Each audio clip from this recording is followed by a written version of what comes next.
Welcome back to the Culture Crusade here on Night's Watch. Glad to see our lovely chat as usual. Glad to see you, Mike. How are you? I'm well. How are you, Shad, my friend? Sleep deprived as usual. I was just saying to Mike before we came live that I'm always staying up too late. It's Tuesday for you, right? It's Tuesday, yeah. Yeah. Okay, your Tuesdays sound like my Mondays. My Mondays are just always like. I think one of the reasons, right, is that on Sunday nights and Mondays, the kids need to go to bed a little early because they got school, which means I have a kind of quiet house to myself a bit, and I can just relax. And then I end up staying up way too late. But people are used to that. My brain doesn't work, and I'm retarded when I'm on stream. But hey, that's why we're here. We're gonna have fun, gonna have a discussion. So. Retarded Chad is best Chad. This is very, very true. Might explain why I am popular. Yes, that's me calling myself retarded most of the time. Yes. So we have a primary subject to talk about, but I also have preamble-ish tangent topics. What do you think we should do? Should we do some tangent topics before we dive into the meat, Mike? Yeah, I mean, do you have the Dean Cain thing on? Oh, I only saw that this morning. How they cut him out. So annoying. The man, it's not a bias against conservatives. They just want us, removed from the thing. So if Chad is unaware, there was just this image from MegaCon or something? MegaCon. Of all the Supermens in a line. They cut that are alive, yep. And they cut out Dean Cain, one of the most well-known Supermens of the modern era, right? Lois and Clark Superman. And they posted it without him. And I don't know who did it. If I scroll through my feed, it might pop up again. Yeah, and then the funny thing is they credited Screen Rant with the photo, but then you go to Screen Rant's Twitter, and they posted the whole picture. Oh, so they purposefully cropped it out. Mm-hmm. And so what? It was just a random Twitter person retweeting it? No, it was like DC. DC. If it's an official DC thing, man, holy crap. It was DCU updates. Okay, so probably not. Hang on, that I don't know. Could be official or a fan page. They have a check mark. I don't know if it's official or not. Yeah, that sounds like more of a fan group, but still, that is scummy as hell. And we can guess the reason. It's because Dean Cain is a conservative leading guy and is outspoken about it. I mean, I remember when people saying it's time that we had it to first Superman, stuff like that. And Dean is like, you did? He's half Asian, or is he quarter? I forgot. He's a quarter Japanese. Quarter Japanese. He's a hapa. Yeah. But yeah, it's like I guess that doesn't count. It only counts if their skin color is of a darker shade. Correct. I guess. Yes. We're white. In case you didn't know, we've been classified as white because Orientals are more successful than white people, so that makes them extra white. It seems to be a bit like that, doesn't it? I mean, looks, your whiteness comes from how well you do in society, apparently. Kinda, I mean, it's just the whole stupid, the concept of white and black and everything like that is done because, you lumping everyone with pale skin into this one category. Do you have any idea how many cultures and diverse groups of people you have there? And in the history, they often didn't get along. Right. And considering that the first slaves in America were Irish, does that make them black? That good question. There are Irish. Well, by the way, the Irish took slaves as well. They practiced. It's just often everybody took slaves, Shad. I know everyone did, but when people say the Irish were taken as slaves a lot, it's like they also took slaves as well. And guess what? Africans also took a lot of slaves as well. In fact, who do you think sold the African slaves to the English? That's what I was going to say. They were often the ones who were selling the other Africans into the slave trade. Yeah, there's a lot of misunderstanding about historical slavery. I wonder if that's going to trigger YouTube and we get demonetized early out of the gate in regards to that.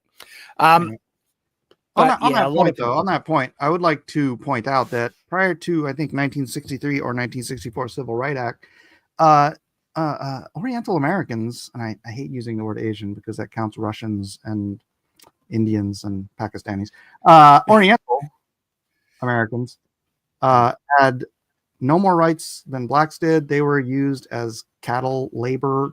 Their lives were worthless. I believe in certain states we couldn't even vote. We couldn't have a right to property. Like, that's why they had such an easy time taking away the Japanese's rights to taking away their property during when they put them all in prison camps, which, by the way, most Japanese who were around that time and their descendants, they're like, yeah, you probably should have put us in camps. Oof. Because do you know how this whole thing started? Do you know how that started? It's called the Nihao incident. So, you mean hang on. Okay, you're not referring to Nanking, the raping of Nanking. No. Okay. So during Pearl Harbor, a Zero pilot crashed his plane on the island of Nihao. Nihao or Nihai? I think it's Nihao. The local Japanese American population sided with the Japanese guy, took Hawaiians hostage, and like, oh, we're at war? Well, we're Japanese, even though they were Japanese American. And so you had this population of Japanese people. Japanese people are fiercely nationalistic. Oh, and they still believed, even if you're Japanese in America, you probably still believed Hirohito was your god. Mm-hmm. So putting the Japanese in camps, even if only 10% of them were like that, that's a whole lot of people. You don't want to be running around doing bad stuff like guerrilla tactic warfare or whatever. It was the only thing they could do. That's not to say it's good, but it is to say it was probably right, which is a weird conundrum, right? Can a thing be right but not be good? That's a philosophical rabbit hole that I do not have the brain power at the moment. But just going back to the whole, it's all white people. It's like, hang on, like there are a really there's a large, group of homeless white people that you probably don't want to throw into this whole, privileged group. But they do. No, they do. All right. And there's a whole group of white people that are really like think about what's happening in South Africa. Have you seen some of the stuff that Elon? I've been aware of that stuff for a while. Oh, decades. Yeah. Some of the black leaders in South Africa are openly calling for the death of white people, right? And of course, then you have the farms that's happening, the stuff that's going on at the farmers. We're talking about Nelson Mandela's fault. We're talking horrifying stuff, right? But because it's happening to white people, it's just kind of, it's like, how about we just advocate for people who are getting oppressed and disadvantaged and try and help all disadvantaged people out? That would be kind of a good standard. Let's also point out, before Nelson Mandela went down there and took power, South Africa was the breadbasket of the continent. They fed most of the rest of the continent with their farming. And then Nelson Mandela comes in, does this whole anti-apartheid thing, and takes away the farmland from the Dutch white settlers, or the Dutch white Afrikaans, whatever you call them. And now it's a basket case instead of the bread basket. It's a basket case. Going off a bit off the rails there. We have a super chat from Phil Collins, 499, says, Shad, did you hear about the censoring Crocodile Dundee? They edited the scene with the yeah, I've heard about that. Have you not heard about this? No. How dare they? Look, this is just modern revisionist political correct stupidity. There's this scene in Crocodile Dundee, and you can understand why they're offended by it, right? Is approached by a person that looks like a woman.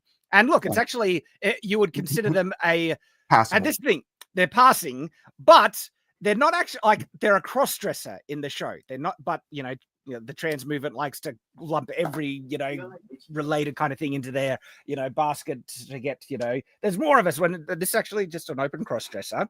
Everyone knows it. Dundee doesn't know it. Lady man walks away. He gets told and is like, and then comes back, the lady man, and Dundee slaps him, grabs the crotch, and it's like, that Sheila's a bloke. Like he's shocked by it. And they cut that scene from the movie. Ridiculous. And it's a comedic scene. They can't cut the scene from Ace Ventura because it's a key pivotal point. It's the final. That's hilarious. Like, more like the man. and this is the thing, right? That's the reaction of the vast majority of most men. Okay, most men in the world are utterly repulsed by the idea of a man dressing as a woman hitting on them or trying to have any type of, like. And Ace Ventura's reaction is literally just a comedic expression of what everyone knows. Like every common sense person, and I have to say common sense because there are people like, that's so, it's like, no, that's normal. Normal. Guess what? Shocking. Guys, most men are not attracted to not only other men, but men dressing as women in particular, right? And so that's all transphobic, and I guess they just ignore Ace Ventura. It doesn't exist now, even though. Apparently, I sent someone just the picture of the link instead of the actual link. Here's the thing, though. In the movie, a bit later in the movie, I think another cross-dresser or someone approaches him, right? And Dundee's like, look at, and he walks up, and one of the first things he does is grab the crotch just to double check. And the person reacts like, oh, hello, are you interested? They actually liked it. Right? But well, hello to you too. Hello. I'll be honest with you. I have been greeted like that, but it was by a woman. What are they questioning you thereby? I'm like, I'm married, please. Thank you. The thing is, though, that later scene where he does it now doesn't make sense if they cut the first scene to explain why he's even doing it, because he's been fooled once and he had to double check. Okay. And it's a fish out of water. Like, to be offended by that shows how ultra kind of progressive, politically correct, you are. And it just goes to show you the common sense kind of reality that even media was happy to play and just joke around with in the past versus now. Well, that's transphobic. How dare that, you be, how dare a man would not want to be hit on by a man dressed as a woman? How dare they? You have to accept it. And if you, This is funny because this kind of leads into what you say is going to be our debate, because that was made in the 80s, right? In a time when Hollywood pretty much just mocked, ridiculed, or sort of inside joked homosexuality, right? Now we're coming to the point where even conservative people, it's not just you, a lot of conservative people, they think inserting a gay character into a mainstream thing is just normal and not woke at all, because we've moved the bar that far down the road. Well, I think the most important thing is to be consistent about this stuff, okay? Because you're making comparison to like the 80s, right? There were gay characters in films in the 80s that were not there to be mocked or made fun of, and everything is like, gay people exist, here's a gay character. Like who? Look at the character in Boondock Saints. I haven't seen it. Is a detective and is completely I don't gay. think Boondock Saints was 80s. It's getting close there, but I could almost look, Mike, I could guarantee you could find gay characters in the 80s that were not there just to be mocked. They were just, characters that were in there. I was there. And the thing is, though, that character Boondock Saints was almost the 2000s. It was 1999.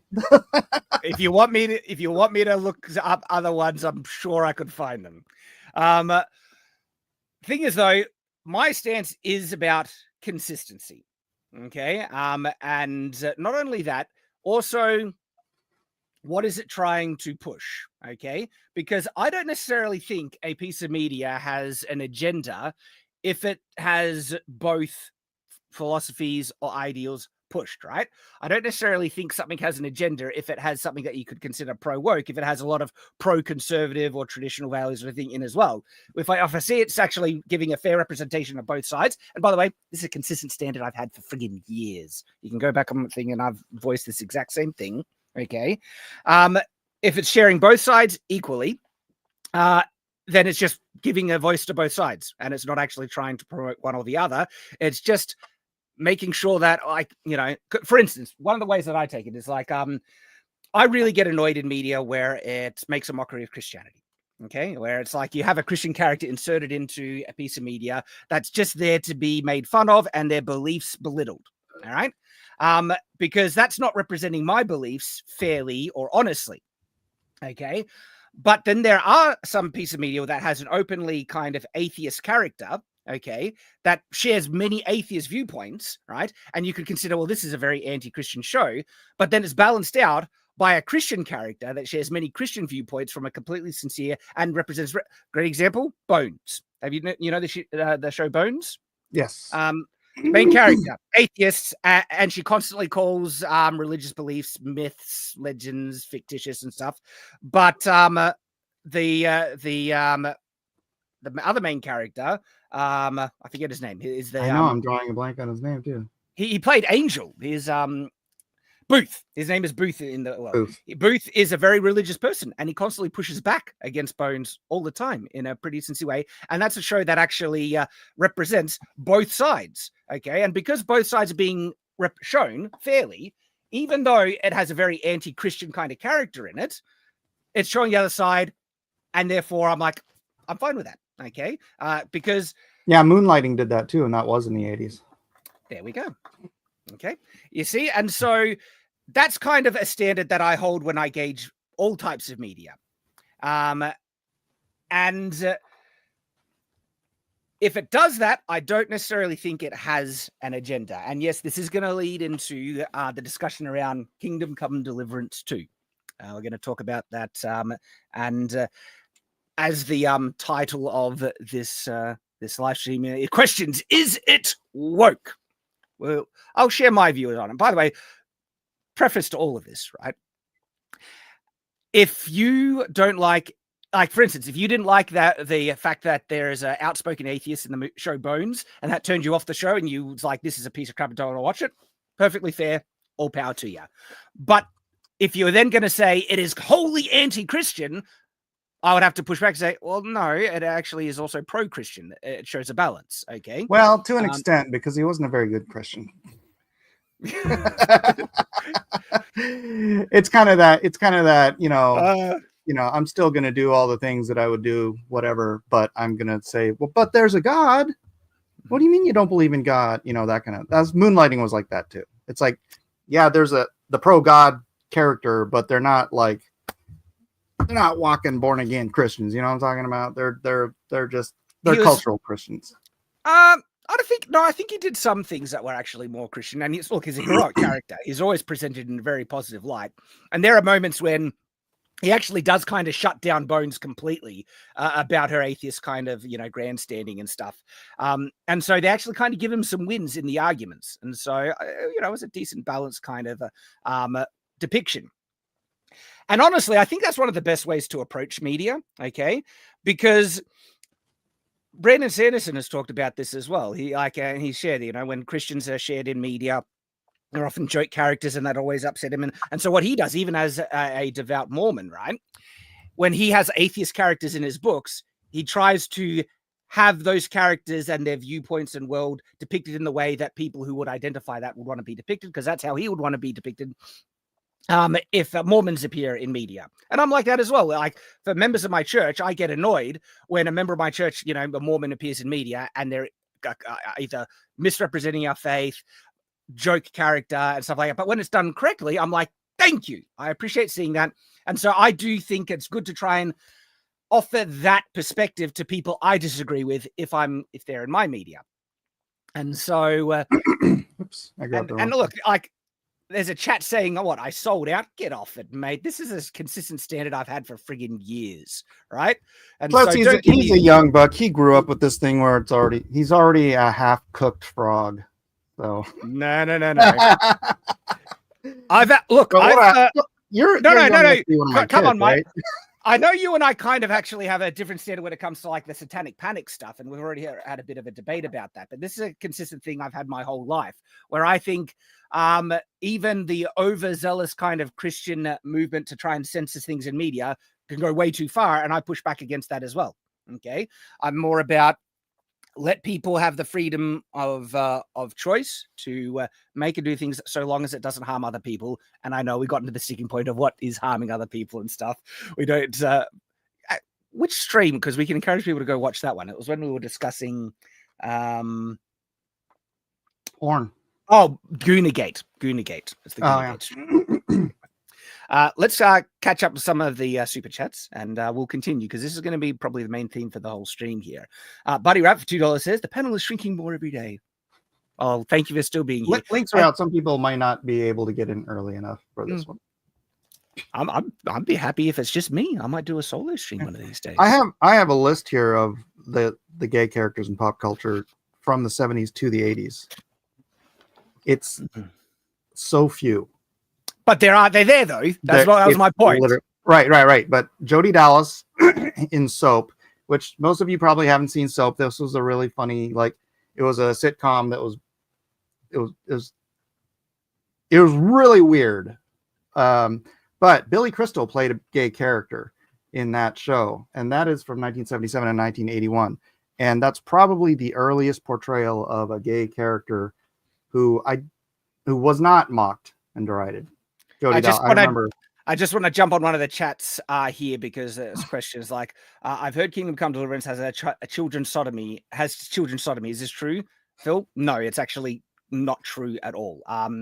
I'll explain the context, why people are claiming it is, and the clear, and I think it's irrefutable, reality and evidence that the character Hans is not a 15-year-old, teenager in any no. And by the way, I don't like the character. I think Hans is an annoying idiot that, because I've played some of the game, not heaps, but enough to not like the character. But he is I don't see how any honest person will look at this character in game and say that is 15 years old. That is not reality at all. And also the context behind it we'll get into. Sorry, Mikey, I cut you off. I just wanted to jump on that. Okay. No, all right. Maybe we need to do it now, because this is triggering a chat. Okay. So people are claiming. When does this take place? There's a set date. It's in the period, right? But these are fictional interpretations of some historical characters, and there is a codex in game that gives the historical foundation of where these characters come from. And so the character Hans Capone or something like that, but in that period in game, the real historical Hans would have been 15. Okay, but as a fictional interpretation of that character, and it's played out by, there's a character in the game that has a historical codex of him as well, and the codex says he's dead by giving his canonical date of birth and death, right? But is alive in the game, and so the context is so blatantly obvious and clear that the codex is not an in-world canon. It's a companion to the game to show what the historical characters that they're founded on are. Okay, but some are trying to claim that codex as evidence that Hans is supposedly 15 years old, and it's like, come on, the context is pretty clear, guys. And I hate woke stuff, right? And there is something in Kingdom Come Deliverance that is vastly more critical, like I will criticize for being woke propaganda bullcrap. Okay, what happens to this character? That's the one you can have relationships with. You can have sex with this character. I'm pretty sure you can also get him killed as well in game. And I don't like the character, so I'm happy to, remove my character from him, right? And so one of the most important things that we should do, right? If we're going to be the side of honesty, which we often frame ourselves as being, right? We should attack, the woke movement honestly. And if we start being dishonest and misrepresenting things, that just undermines our credibility completely, right? And there is a lot to criticize the Kingdom Come Deliverance too, right? That's actually valid. Why don't you use the valid stuff instead of this misinterpreted nonsense that people have latched onto, and now they're literally saying there's a child sodomy scene in the game. Now, when you hear child sodomy scene, Mike, what imagery does that invoke? Right? I try not to invoke that imagery. You don't invoke, but it envisions something pretty darn. You know, just on the historical defensive here, just for the sake if the character is 15, that does not work today. That does not work today. But there was back then, if you weren't married by 16, you were an old maid. That's well, that was for women. I don't know if it's for men. Like, there is that side to it, right? Even if Hans was 15, I would think it'd be really appropriate to have a scene, you know, with that character in it, but it's not. Like, look at the character in game. He is clearly in his 20s. All right, all you have to do is look at him and hear him talk, and it's like is an adult male, right? The fact that people are trying to frame him that is a 15-year-old person is I'm sorry, it's just blatantly dishonest, and it really reflects poorly on the people pushing that message, because the context is very clear and obvious. And if you want to criticize woke stuff in Kingdom Come Deliverance 2, there's some valid stuff you can criticize. Like, yeah, we're going to be getting to this thing right here. Let me just share my screen. This character right here. I would, just to play someone's advocate here, I'm not even sure. Well, Luke, I just want to let you, we're going to get to him. We are going to get to this guy, okay? Because this is one of the more valid points of criticism that you could have against Kingdom Come Deliverance 2. I'm a leader in the high school group. There are high school kids that you would think were 25 years old. That's just it's not all of them. Obviously, there's a very rare. My son does not look like that at all. But I know high school kids that would not have any trouble walking into a bar and ordering a beer without it being ID'd. Yeah, but very rare though. But the interesting point about age and other things like that, you know, I wonder, like, because some people trying to cry out, like, be, you know, offended that this character is not 15, but if he was, they're saying this is really inappropriate to have that, you know, that character. It would be inappropriate to depict him in a scene. But hang on, let's think about consistency, everyone. How old was the Little Mermaid in the Disney Little Mermaid series? I believe she was 14. 16. She was 16 in that. Yeah. In the original, isn't she 14? Oh, probably in the original. She's probably younger in the original. Yeah. Yeah. Like Snow White was like 8. In the original story. Yeah, right. And the prince was like 30. The characters in Neon Genesis Evangelion, 14 years old. Okay. So, like, if people are going to be really, you know, crying foul, it's like, all right, I expect you to be consistent in this criticism. Okay. And all through. By the way, do you know Daenerys in Game of Thrones, right? 14. Well, in the books, I heard she was 12. No, Daenerys was 14. She was the oldest. Sansa was 13. Because Sansa was born after Daenerys. I know this stuff. This is my jam. So I think she might have been younger before, but like it started, but she was 14 when she got married. Right. And so they had to move up the timeline. Yeah. So that it wasn't child or even depicting child porn. Right. Now, I honestly believe the modern day age of consent laws are good. Okay, I think it's, you know, it's healthy for people to be fully grown adults mentally before they engage in, you know, intimate relations and stuff, and we'll come to a better understanding of this in the modern day. With that understanding, of course, there were different age of consent laws in the past, vastly different. Okay, and to like criticize, you know, actions of the past, standards of the past from our modern different understanding, even if our modern different understanding is more correct and better, right? We cannot criticize people in the past in every instance, okay, from our modern, you know, moral systems when they had a completely different moral system. By the way, in the medieval period, though, they also understood the difference between a true child and a woman, right? They didn't often have a set age, but it was often about if they were prepubescent or not. That's usually how they gauged if someone was an adult. They have flowered. Yes. And you can understand why they would use that as their metric, okay? And they would look down upon greatly in many instances, if someone was, having a relationship with what they saw as a child, like an actual prepubescent child, they would get Also, I point out the contrast gets just far wider. The contrast gets wider because we've infantilized teenagers in this culture, in our culture, right? They back then, if you're 14 years old, you were hard at work as a man. You had started your adult life at 14. As on the farm. Actually, you probably started on the farm when you were like 6, but by the time you were 14, you could probably be conscripted when you were 16, right?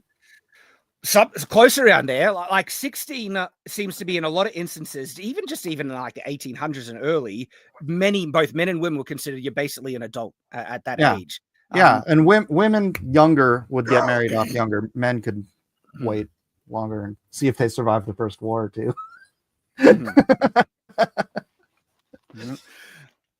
Let's catch up on some of the super chats, and then we will continue on the discussion. And so we got Phil Collins one, Buddy Rabbit, we appreciate you. Big Booty Woody Cheese. It's an offensive scene, Shad. I can't believe these bigots removing the culture of Aboriginal Dundee because of fascism. Foo for these unhumorous people. Yeah, just modern day political correctness going crazy. We'll you're gonna censor everything. This is why you need this is like, I think it's the 4K Blu-ray that has it censored now. So even the physical modern version of it doesn't have it. Wow. Mark Reality $5 says, is Shad ever going to come to a meeting in the States? I'm assuming that they have meetups in Australia. Not many meetups over here. But if there was sometimes I go to medieval festivals in Australia, and you can find me around in those places. That Rippaverse Geeks and Gamer meetup in MegaCon. That was lit. That was a lot of great, there, man. So in terms of US, maybe sometime in the future you might see, and I think there's a likely chance you'll see me at a meetup in the US sometime in the future. But in Australia, I'm actually going to be at the Abbey Medieval Festival this year, I believe. So maybe I can announce that one right now. We have plans. We have plans to go to the Abbey Festival this year. Thank you, Mark Reality. Jackson Kai for $5 says, the parent company that ruined Saints Row got involved right after the first game. It's 95% fine, but he was clearly pushed and lied about it. So Daniel Vavra, I think is the guy's name. Look, his handling of this situation has been terrible. Sorry, man.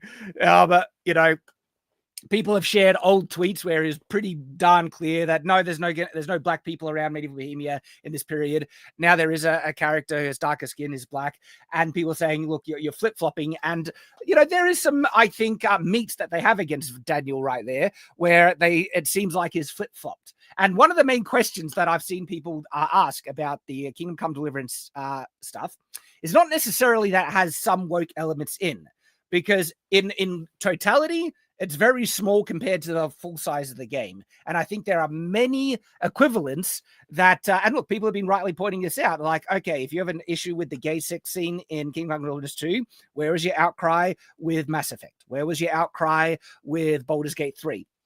Okay. And then again, this is about consistency. But I do see the point where someone say, no, it's not about that. It's the fact that it wasn't in the first game, and now it's in the second game. And they feel now he's gay. That they've gone out of their way to add more woke elements in. All right. They banned him gay. And I think there's actually some merit to that. And I think one of the greatest points of evidence for it is this guy right here. Because I think this is one of the more blatant examples of modern day kind of insert propaganda nonsense in the game. And this, you do not put this in there by mistake. All right. So what it is, I think is he's obviously from some Middle Eastern country, and is basically crapping on the medieval culture. You people are all uneducated. Like limited, your medicine, physics, and astronomy burn together with Rome. In short, you are barbarians, though kind-hearted barbarians. I'm like, what the hell? Piss off! Like, this is such a common bit of bull crap. right? The medieval people were uneducated. It's like, oh, uneducated? Have you seen some of those cathedrals and the insane sophistication and architecture in those buildings? And you want to call them uneducated? The mathematics required to build that stuff is insane. But I get so triggered and pissed off with bullcrap like this. And to see it in Kingdom Come Deliverance 2 is really disappointing, right? I'm guessing that's a Muslim character. A sub-Saharan Muslim character. Look what he's wearing. He's clearly from the Middle East somewhere, right? Yeah, look at his skin. He's not from the Middle East. He's sub-Saharan. He's sub-Saharan, yeah. And then he obviously became, part of, I don't know, Ottoman? Is this Ottoman time or no? Yeah. I don't know. Here's the thing, though. Here's the thing. The game legitimately does do a tremendous amount of respect in nearly every other part of the game in depicting the medieval world accurately. Like, it's probably still one of the most accurate medieval, bits of media ever made. Doesn't mean we can't criticize it. This is a bit of bullcrap here. But again, there's going to be a discussion about balance, okay? And also how your level of tolerance. If this is too much, and by the way, this is the type of stuff that nearly pushes me over because I can't stand this type of stuff, right? If that is your line where it's like, I'm not going to support this game, perfectly valid, all power to you. I actually really sympathize. And in many instances, I have had zero tolerance kind of levels, especially if it's in children's media. If there is like LGBT kind of promotional stuff in children's media, even if it's a little bit, I have a zero tolerance, allowance for that type of stuff, because that's where I think it goes over the line. My tolerance levels obviously are a bit different, and I think different to some people who have like screwed Kingdom Come Deliverance, right? A lot of people would say video games are for kids. No. Video games has evolved to be a very mature and grown up. What is the maturity rating on this game? Adult, pretty sure. Is it? That's 16's in it, yeah. Yeah. There are heaps of games that are made. Playing Baldur's Gate. No, it's on the parents, mate. That's on the parents there. I know, and I'm just saying, kids play. Yeah, I don't let my kids play Baldur's Gate 3. I let them play Baldur's Gate 1 and 2. Okay, and I've talked to them about them. It's just parents being parents, right? I actually don't put that on. The fault. If developers want to make a grown-up game that's for grown-ups, absolutely, and I think that's actually fun. I like games that have more targeted, mature media in it, that's more violent and other things like that. I find it, more enjoyable. Would I let my kids play everything I play? No, of course not. Same as I don't let my kids watch all the media and TV shows that I watch because they're kids.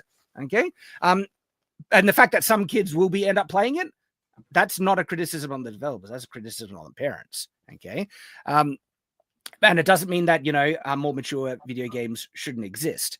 Now, in terms of the tolerance level, I'll talk about my tolerance level a little bit later, and I've been consistent about it, for years, okay, as to how much wokeness is too much. And I've already shared an example about if they depict both sides evenly, okay, I can actually tolerate, it a bit better. And that actually does come into this thing is here, because even though this is bullcrap, they also show the other side that the medieval period was very well educated, very enlightened, and it has so many great cultural references in the game that, all right, it helps it a bit. It balances out a bit. Doesn't mean I'm not pissed off by it. And we'll talk more about it. So is there an actual gay sex scene in this game? Yeah, an optional one that you can skip if you want or not even doing. But so what's the other side of that argument? That it's completely optional. And by the way, same with Mass Effect. This stuff was in Mass Effect as well. Okay, it's a common trope in RPGs, especially these days, that you can choose your character to be whatever the heck you want. And games have been praised more often by giving player more choices than restricting them in an RPG setting. This is an RPG setting. I am aware of the tweets where the developer said the exact opposite about the first game, that you are supposed to play as Henry, not your interpretation of Henry. Okay. And it's a very male versus female, like men.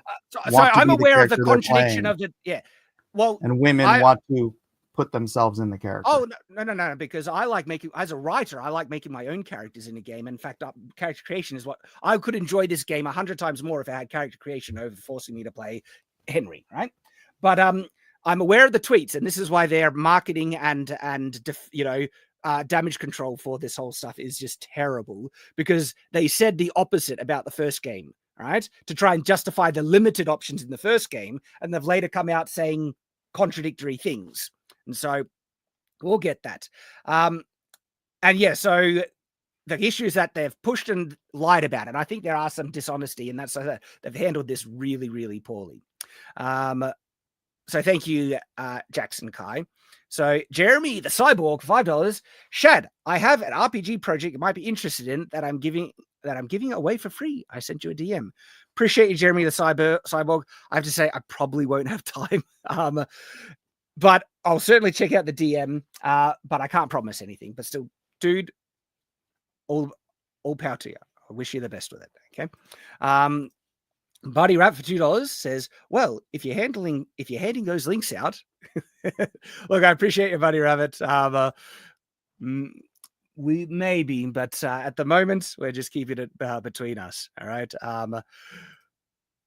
Armon Pax for $2 says, Shad, have you watched The Lost Century yet? I have not. In fact, I don't even remember it. Maybe I've heard about it, but I'm tired and my brain isn't working. So Ministry of Wrongthink for $4.99 says, I don't care about having the option to be gay. I care about the devs gaslighting and lying to fans as we show them their own comments from 2018. Exactly. And I literally just was talking about it. Yeah. You think in 2018 they were just they were hiding what they wanted to do? I don't know, honestly. It could. There's a number of ways to interpret it. Get that EFP off the screen. That's very disturbing. Yeah, I just noticed it. Ministry of Rugby, what is wrong with you? So on that note, right? You know what I think it is? This is my opinion. They were trying to defend their game in the moment and just reaching for any argument, even if it wasn't actually true. They were just looking for a reasonable way to address criticism. And back then, there was some criticism about, why can't you play Henry's gay, and why aren't there any black people? We need. You're not playing yourself. You're playing Henry, and Henry isn't gay. Answer solved. And then that was their approach now, where what is the most easy answer to give? Why is Henry gay now? Player choice. It's player choice. And they're not actually being honest. They're just looking for an answer that they think will appease the questioners. And then it turns out, oh, your answer here contradicts that answer there. Okay. And so I don't actually think those are necessarily the reasons. The thing that makes me think that there are some woke people perhaps that have pushed some of this stuff in Kingdom Come Deliverance 2 is actually this. This is such a modernist, celebrating, different cultures over, medieval cultures in a way that just craps on medieval cultures. That makes me feel like, all right, there was someone who has a propaganda kind of lean to them that wrote that. That's what kind of pushes me in that direction. Someone was saying that the whole Ottomans are being very educated and all that stuff is a fraud. It's not really a fraud. It's that the Ottomans, when they took over society, they kept the engineers and the poets and whatnot. They didn't. Mike, you're triggering. Medieval people didn't even lose the engineers and stuff. That people think that Rome fell and all this science. No, it didn't. I'm not talking about that. I'm talking about the Ottomans. Yeah. But one of the things that people say is that the Ottomans got all the engineers and everything from Rome because they took over some of the places that Rome controlled. I was talking about. They didn't make up Damascus steel, right? They didn't make freaking algebra. Give me a break. Those weren't freaking right. They just went along and they conquered all of northern Africa. They conquered freaking the entire Middle East. They conquered parts of Asia. But they kept the smart people like Babylon did with the Jews, right? They kept the engineers and the poets and the seers and everything, but they're like, oh, you farm, stay over there. Well, people think that they lost the ability to they lost the science of architecture at the fall of Rome. The fall of Rome is a misunderstood statement because it can refer to the actual sacking of Rome city itself. But as to the nation, okay, it got fragmented and there were schisms and splits. But do you think they just were abducted by aliens? They were still around. And the idea that they lost technology is nonsense. What happened is that Rome got fractured and a lot of countries split off and became autonomous, right? And because of that, they lost resources to build things in such scale as Rome. But they still had the technology. They were still building stone architecture. Where do you think some of the early medieval castles came from and the technology they used to build that? You can literally go to one of the earliest medieval stone castles in Britain. I visited there. The name escapes me, but I got a video on Shadiversity, right? They have Roman arches in the architecture, right? Like they didn't lose the technology, but they couldn't build it to the same scale that Rome did. Britain Rome did, was, though. Right? No, they lost the technology when Rome left. Well, I'm talking about a castle in Britain. I'm talking about a castle. I know, but it was built. It was probably built by the Romans, and then the Romans. No. It was built by the Normans. This castle. Oh, was it? Yeah, it was built by the Normans.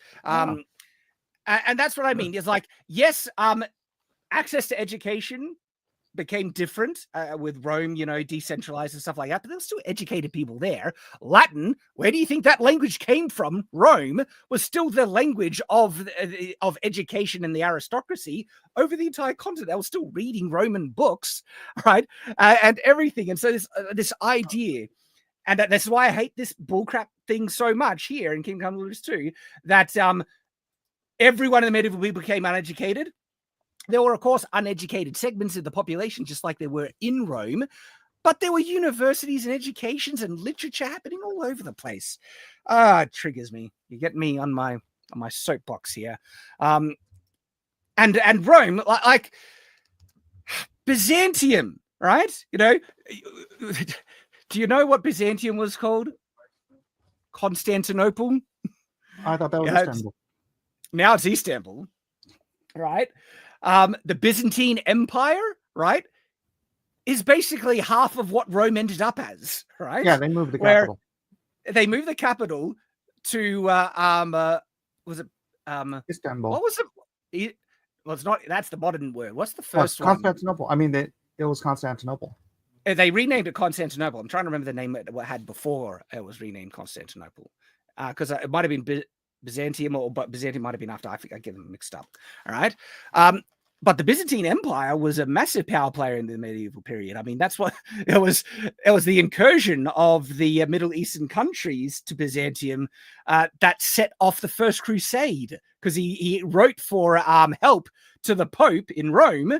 And the Pope got this, is like, I'm going to call for a crusade to help our Christian brothers that are under besiege in, Constantinople. Yeah, all of the princes and kings in Europe were just fighting each other, and the Pope calls them together and says, "Hey, can you stop fighting each other and let's go fight for these guys?"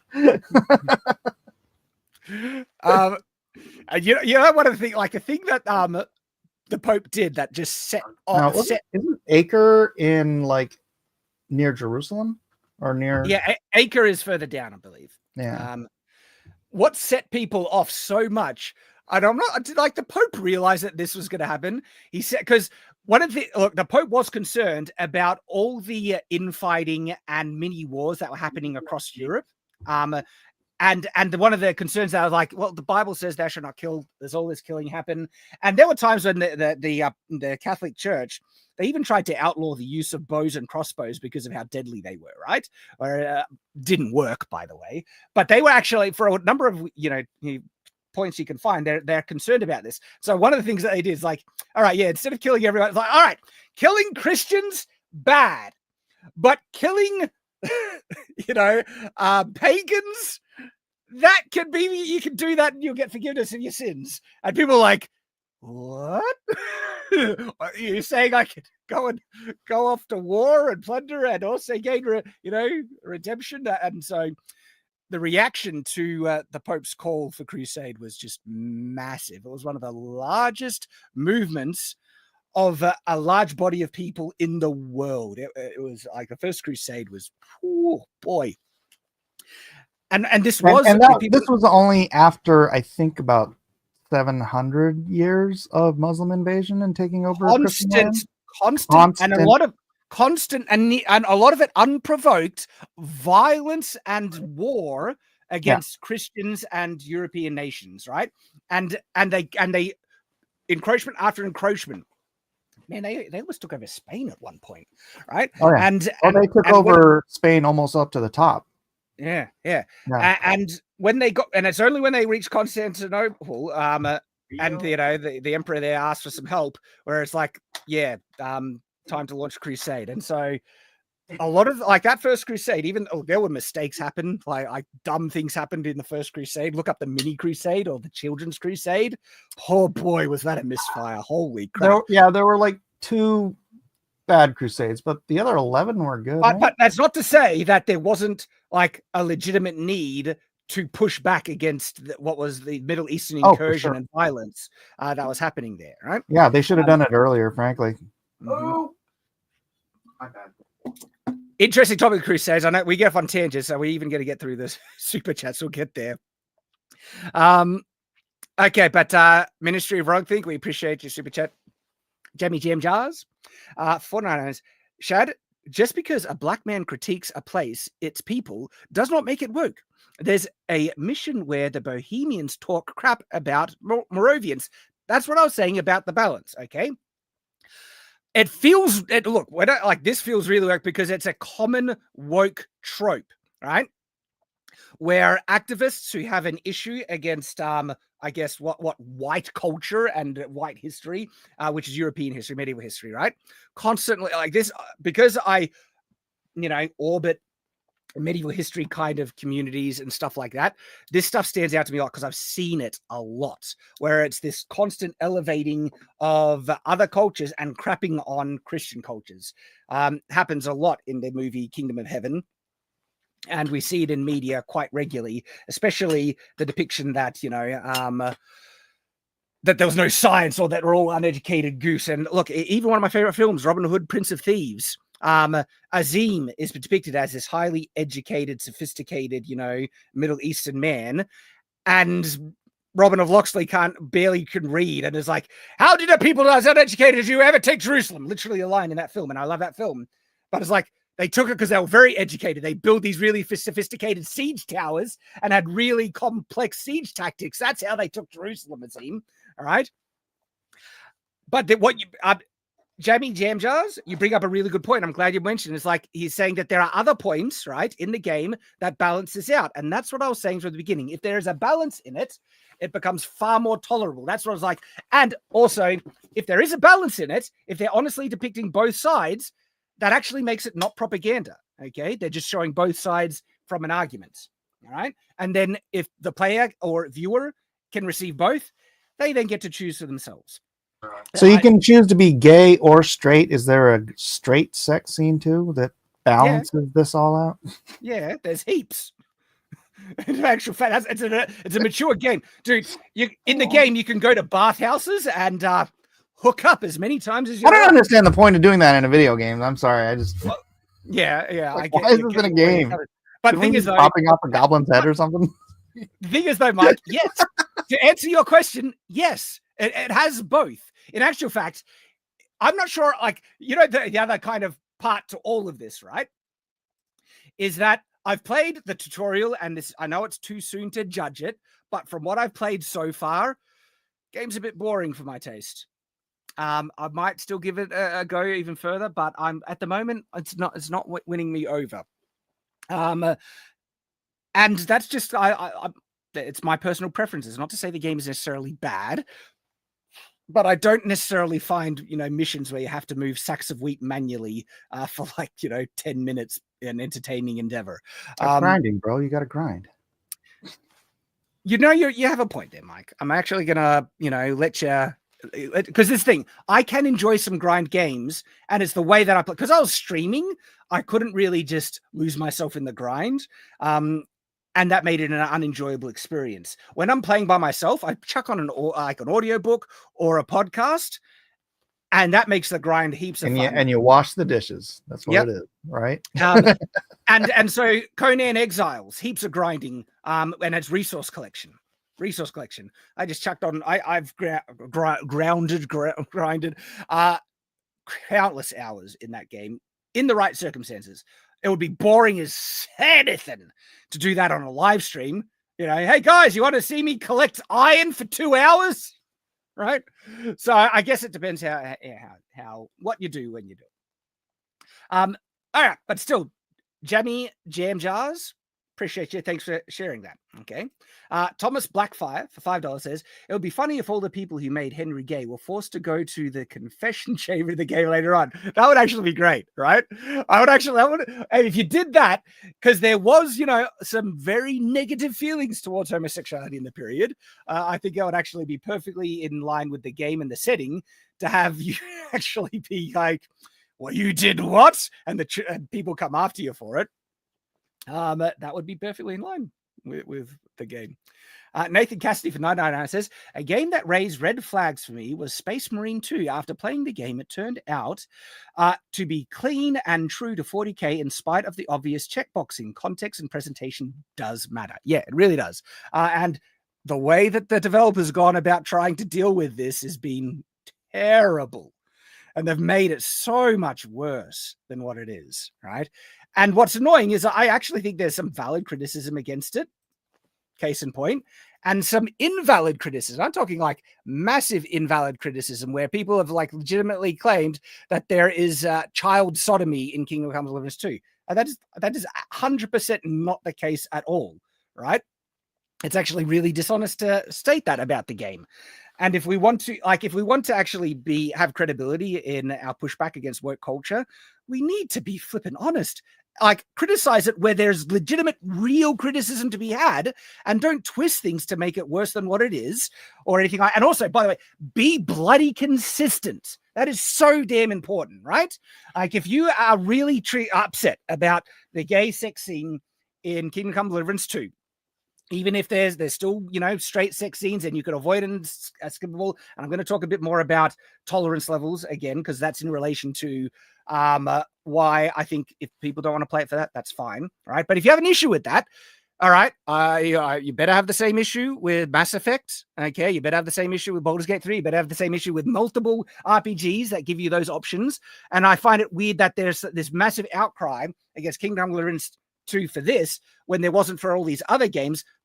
But I kind of understand it because I think it's because they feel like they're changing their tune, where they said Henry was straight in the first game. And guess what? That's a more legitimate point of criticism. Not that there's actually a gay sex scene, is that it seems like that they are changing their tune and are they being dishonest? Those are the points that people should be raising in regards to this discussion. Nah, it's gay sex. Well, hey, I'm not a fan of it either. But the thing is, if I can just not see it and skip it, like, doesn't impact them, and I have less of an issue. If it was forced on you, right, like they do in movies, and you can't avoid seeing it, and it's pushed in front of you, yeah, I have an issue with it because I as a straight man am not attracted to men, and therefore I don't want to see men engaging in sexual activity. I don't find it attractive. In fact, it repulses me because I'm straight. I don't like it. Don't want to see it. Don't want it in my media. And if it's forced in front of me, it can go jump. Not going to watch it, right? Yeah, but the character you're playing is gay now because he's bisexual. No, it's and not. If you're bisexual, you're gay. No, it's not. I'm playing him as not only straight, chaste. My playthrough of Henry he's a chaste boy, and he will partake in none of it because that's the player freedom. You have that player freedom, and so to say he's gay is like silly because it's an RPG. Do his previous experiences count for anything in like his current story arc? Like is he the same character in the previous book, in the previous stories? I don't know. I haven't played enough to really make a definitive thing on that. And I get the argument where people are saying it's because they depicted him as straight and now he has the option to be gay. Right. Because either the character has a story or they're a cipher. Yeah. Right. Yeah. And on the cipher end, yeah, you can just do whatever you want, whatever. Oh, yeah. And character, then that means that whatever the next story is, the gay stuff might be canon to the next story. You know what I mean? Yeah. Well, that's interesting. If they make it canon to the next one, I would be very interested about that. But no, the point that you latched onto is where I think the criticism lies, right? It's the fact that there are, it's not from the David Vavra, it's from one of the community managers. And look, so many community managers of games are just idiots, it seems like, and activists as well. But one of the comments of the community managers, I don't know if they're an idiot or an activist, but the previous game, they said that Henry isn't gay, right? And it's the fact that now it seems like they've flipped on that people are like, you guys have been full of it. You're lying. Okay, just be honest, right? Let me point out, this is perfect.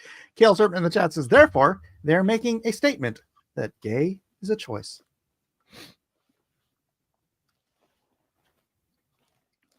I didn't say it. What is Kingdom Come Deliverance 2 saying? My own opinion on that, just because it's brought up and people like to take me out of context, I think it's actually a bit of both.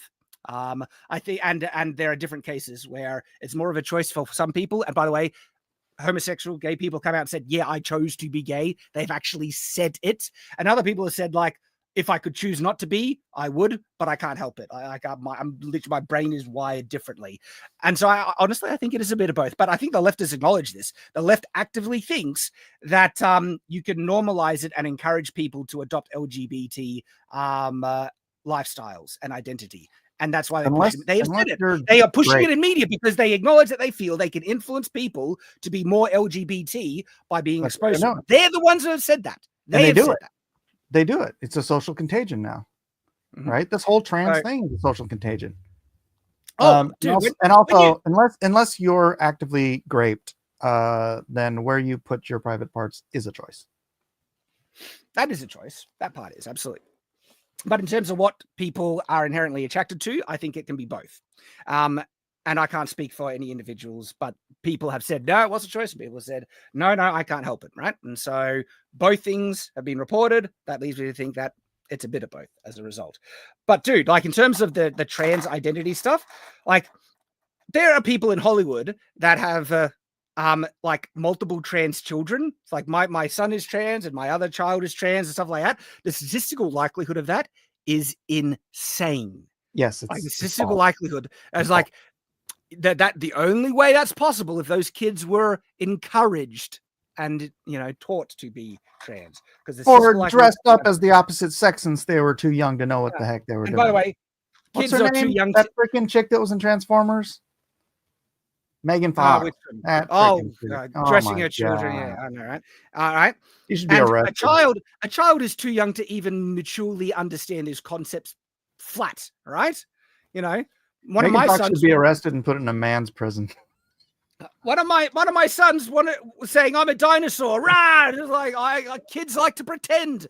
And it doesn't mean I actually think he has an identity crisis where he believes he's honestly a dinosaur. Heaven's sake. Let kids be kids and don't influence them to try and be these other things. And a kid is too immature to even have those choices and concepts maturely. And I find it insane. That's like, we don't let kids drink. We don't let them drive cars. We don't let them, do any number of things that could be. We don't let them get stinking tattoos. But when it comes to chopping off limbs from their body or putting on puberty blockers, it's utterly insane, dude. All right. So, okay, we got Nathan Cassidy, old timer for $5 says, hey, didn't buy this game because I am so bad with the first one. I wasn't having fun. Fighting mechanics just never clicked with me. That was actually kind of my experience with the first game too. I tried it out, played it for a decent chunk, got to Rattay, did some of the combat, did some of the missions, fought some bandits, and it's just like, I wasn't really feeling it. And I'm not really feeling this new one either. If people are loving it, I'm glad they're enjoying it. It's not, and this is just the gameplay. I'm talking about the gameplay here, right? I'm not really feeling it. Coach Rand Brannigan, $5 says, people are cucking out for this game and Baldur's Gate. Wokeness is any liberal propaganda, nothing to do with the supposed quality of the game. What if they're using this whole thing just to market? It's not. Maybe the game's doing well. So I don't know. It's getting a lot of attention because of this stupid. It's the interesting point, because if something is propaganda, I actually would probably agree with you. But I'm not sure if something is propaganda if it actually has active arguments that contradict them in the same media. What is the argument they're making that homosexuality is wrong? I'd have to play it and find out, honestly. Maybe they're bonuses, but no. Maybe you get a scene where you catch two people doing it and you... Oh, never mind. I'm not going to go there. Right? But you don't have to play it. You have the choice to be straight or even chaste. That's what I like. If you want to play Kingdom Come Deliverance as the proper Chad way, play it as a chaste, Christian good boy. Yeah, but you get the point, right? That's not an argument. right? What do You're you mean? saying like in the case of Bones or whatever, they're having two sides of an argument. Yes. Having a gay sex scene in something, there's no counter argument unless you're literally countering with an argument that homosexuality is wrong in the game, which I guarantee you they're not going to do. That's probably the best point against it in terms of is it woke or is it not? What you just said right there. And I've actually said similar arguments to other people about this type of stuff. And it's kind of also Brandon Sanderson's Wind and Truth, right? I spoke to him a little bit about some of this as well, actually. And he said actively did show the opposite kind of thing in some of the stuff, where there's a scene where a character is a woman trying to get into an army, and she gets in, right? And people might perceive that as kind of like a woke thing where it's like, look, women can be in. But his approach to it was that it's a specifically really strong woman, and another woman tried to get in and she was really weak and was denied based on her, physicality and stuff. And is showing that, there should be standards in military stuff. And that was him trying to do both sides, right? Now, for myself, I think there are vastly more benefits and opportunities for happiness in traditional marriage and traditional lifestyles. Like the fact that you can, create life with the person you love in a traditional heterosexual relationship, I think is a transcendent, amazing thing that leads to incredible happiness when you're raising children that is literally the offspring of you and the person you love. I think there's something special about that. I'm not saying any dig against adoption. I think adoption is really special and beautiful as well. But I think we can all acknowledge there is something even more, unique and transcendent about the fact that this being that is now created, you took part in that creation, and they are half of you. There's something really special about that. And if I was to depict kind of like, a gay character, even like a gay relationship in any of the media that I was writing, I would actually feel like I would need to share that truth, that there is something special about traditional relationships, right? And even like show kind of multiple sides and perspectives of it, because here's the other side, and I think it's worth acknowledging, right? Where there are some, homosexual people that want that thing. And I know of people that are like this. They literally say, if I could be straight, I would be, right? But they feel like they're trapped and they can't change it. And then they're like, what is my most likelihood or best path of happiness in my life, right? And they're just trying to find that. And it's hard to kind of then tell them or force them, I would still encourage them to say, look, there's a biblical standard, and I think you could find happiness, if you avoid what the Bible teaches as sin. But it gets to a more complex area then about, Well, the thing is the like we said, the social contagion, it's been the more society accepts, embraces, and promotes via vehicles like this, and 90% of the crap coming out of Hollywood, the more homosexuality and the more transgender crap and all the more sexual deviance writ large there will be. So it is literally all woke because it is pushing that agenda. Literally all of it. All right. Good example then is House of the Dragon. Okay. Because there are multiple things that you could identify in the House of the Dragon TV show as propaganda or woke. Right. Well, I don't think those two things are the same thing. Right? Propaganda would be somebody determinately trying to push a message, right? Yeah. Whereas someone could just be earnest about how they want to portray characters. That doesn't make it propaganda, but in the grand scheme of things, that is a woke ideology that is being moved into the forefront of people's minds because it becomes the zeitgeist. Homosexuality is normal. You go poll people, they'll think 20 to 50% of the population is gay because of Hollywood and media and all of this garbage. And it's just not the reality, but the zeitgeist pushes the social contagion. And then you have just kids chopping their boobs off. Interesting point that propaganda and wokeness can actually be two separate things. And I think I agree with that there. Okay.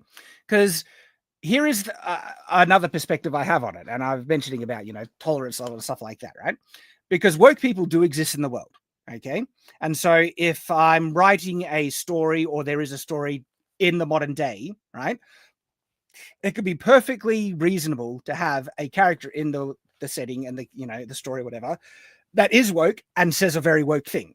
Okay? Oh yeah, I wrote a woke character into Lone Star, and it was just very. She was the roommate of the love interest, and it's like you had that back and forth because those people do exist, but yes, exactly. You're not. And so this is what I mean. But like, does that necessarily make it woke? Because usually people look at wokeness and propaganda as the same thing, and if it's separate, that might be a better measuring guide for people to kind of go by. Because no. I don't think George is he's not out there like marching in the streets and trying to push an agenda by having gay characters in the Game of Thrones and A Song of Ice and Fire.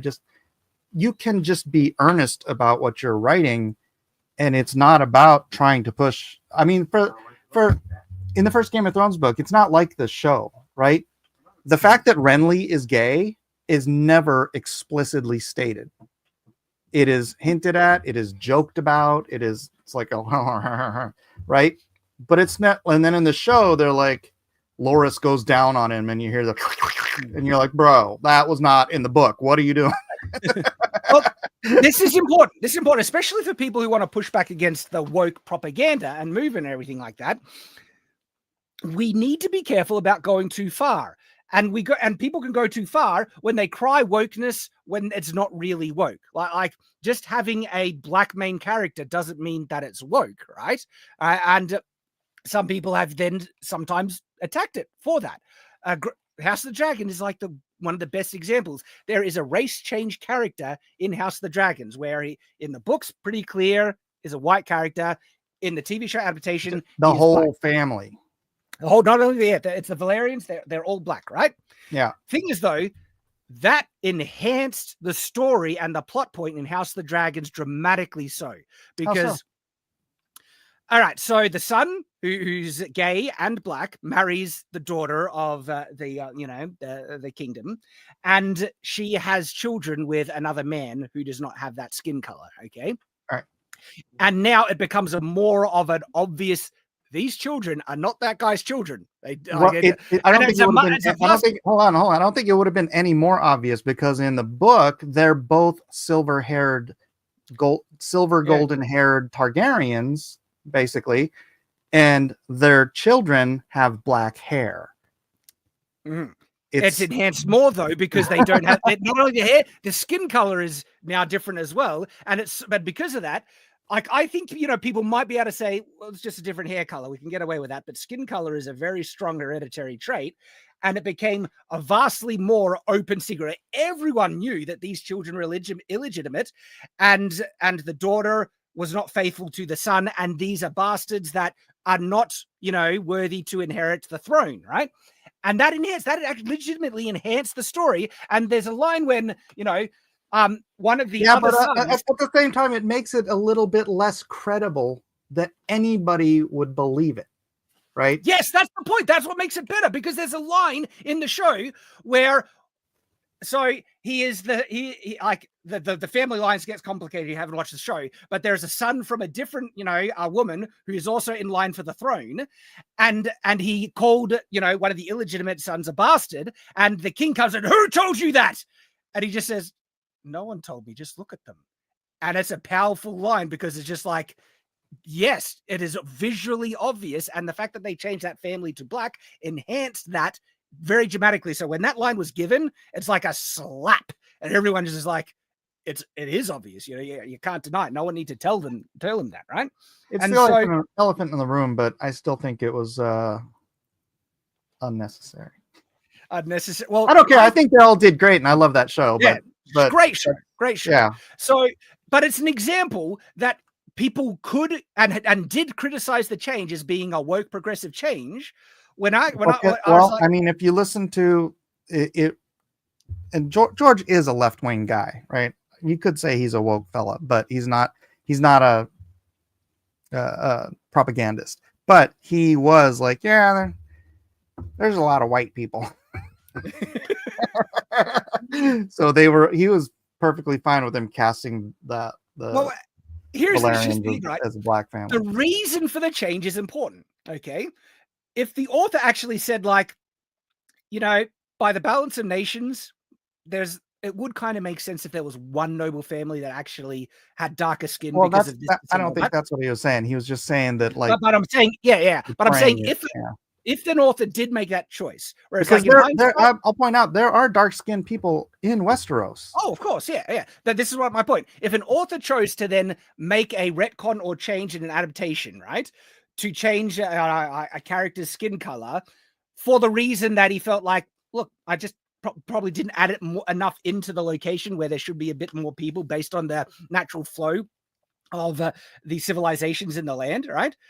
That's actually, to me, would be a choice as a writer that is making that it's not for progressive woke reasons. Okay. Even though people might perceive it as, I'm not saying George did that, but if a writer did do that, that's fine. It's the same. You know what? I mean, think about when this show was made, right? This was still high in the DEI money. It was, right? It was. So the fact that you've got an all-white cast, HBO is probably like, you know, we're going to lose a lot of money if we don't make somebody in this show black. And George is like, well, it's very, I guess the Valerians would do Valerians would do it. Right? Now, but another great example of like what can be perceived as a woke change that actually wasn't for woke reasons was the Kingpin's casting in the first Daredevil movie, where they cast Michael Clark Duncan as the Kingpin, right? Race change. He is white in the comic books. He's a black actor. The reason why they did is that Michael Clark Duncan actually depicted the Kingpin more accurately in terms of his size and imposing stature. And he was the best actor they could find that had that stature. And they wanted to be more true to the stature, and that had the correct visual impact that the Kingpin was supposed to convey. Right. And they were willing to concede on the skin color to get what they felt was a more accurate depiction, which is perfectly fine. I think that's but see, that is not a woke change. That didn't happen during the whole DEI time. Yeah. Right. But there was nobody paying them to do that. They were just trying to fill the role. Yeah. Well, this is what I mean, though, right? We should be careful in the modern day when we see any change that could be perceived as woke to call, where it's like, all right, let's judge it on its merits and let's find out, the reasons why. And then also, is it balanced? Is it fair? So going back to the House of the Dragon, right? There is a lot of what people might perceive as feminist statements in House of the Dragon. Okay. And is that feminist woke propaganda? It's like, I watched the show. Holy crap. There is such strong masculine messages about the importance of fatherhood, the patriarch leading the kingdom and his family and trying to keep the peace, and how a father will sacrifice for his family and literally sacrifice everything to give to his family and daughters. And also, I think actually the fact that they depicted, women having such a sometimes horrific time in childbirth in such, a period without technology, I think that was a honest depiction. And the reason why the woman said those lines, right? She was passed up for the throne because she was a woman, right? Made sense for the world and context that it existed in. Mm-hmm. And so if in isolation, if you just took that line out, it sounds like feminist propaganda, but put in context in the show, it made perfect sense for that character to have those beliefs and to say that in the world. And it's not what, I'm going to say something here. It's like, I know a lot of guys in our sphere, they're so jaded that they just come out with negative reactions to everything. So like when you see that stuff in the months before the show comes out, it's automatic going to the negative assumption. But it's like, I knew George. I mean, I know the last 2-3 seasons of Game of Thrones aren't George's fault, right? So they were lumping in, look how bad Game of Thrones ended with, look at this, feminist blah blah blah. And I'm like, I know George isn't gonna just produce one. The more control George gets, the better the show is gonna be. George is a phenomenal writer. His characters are some of the best in fiction.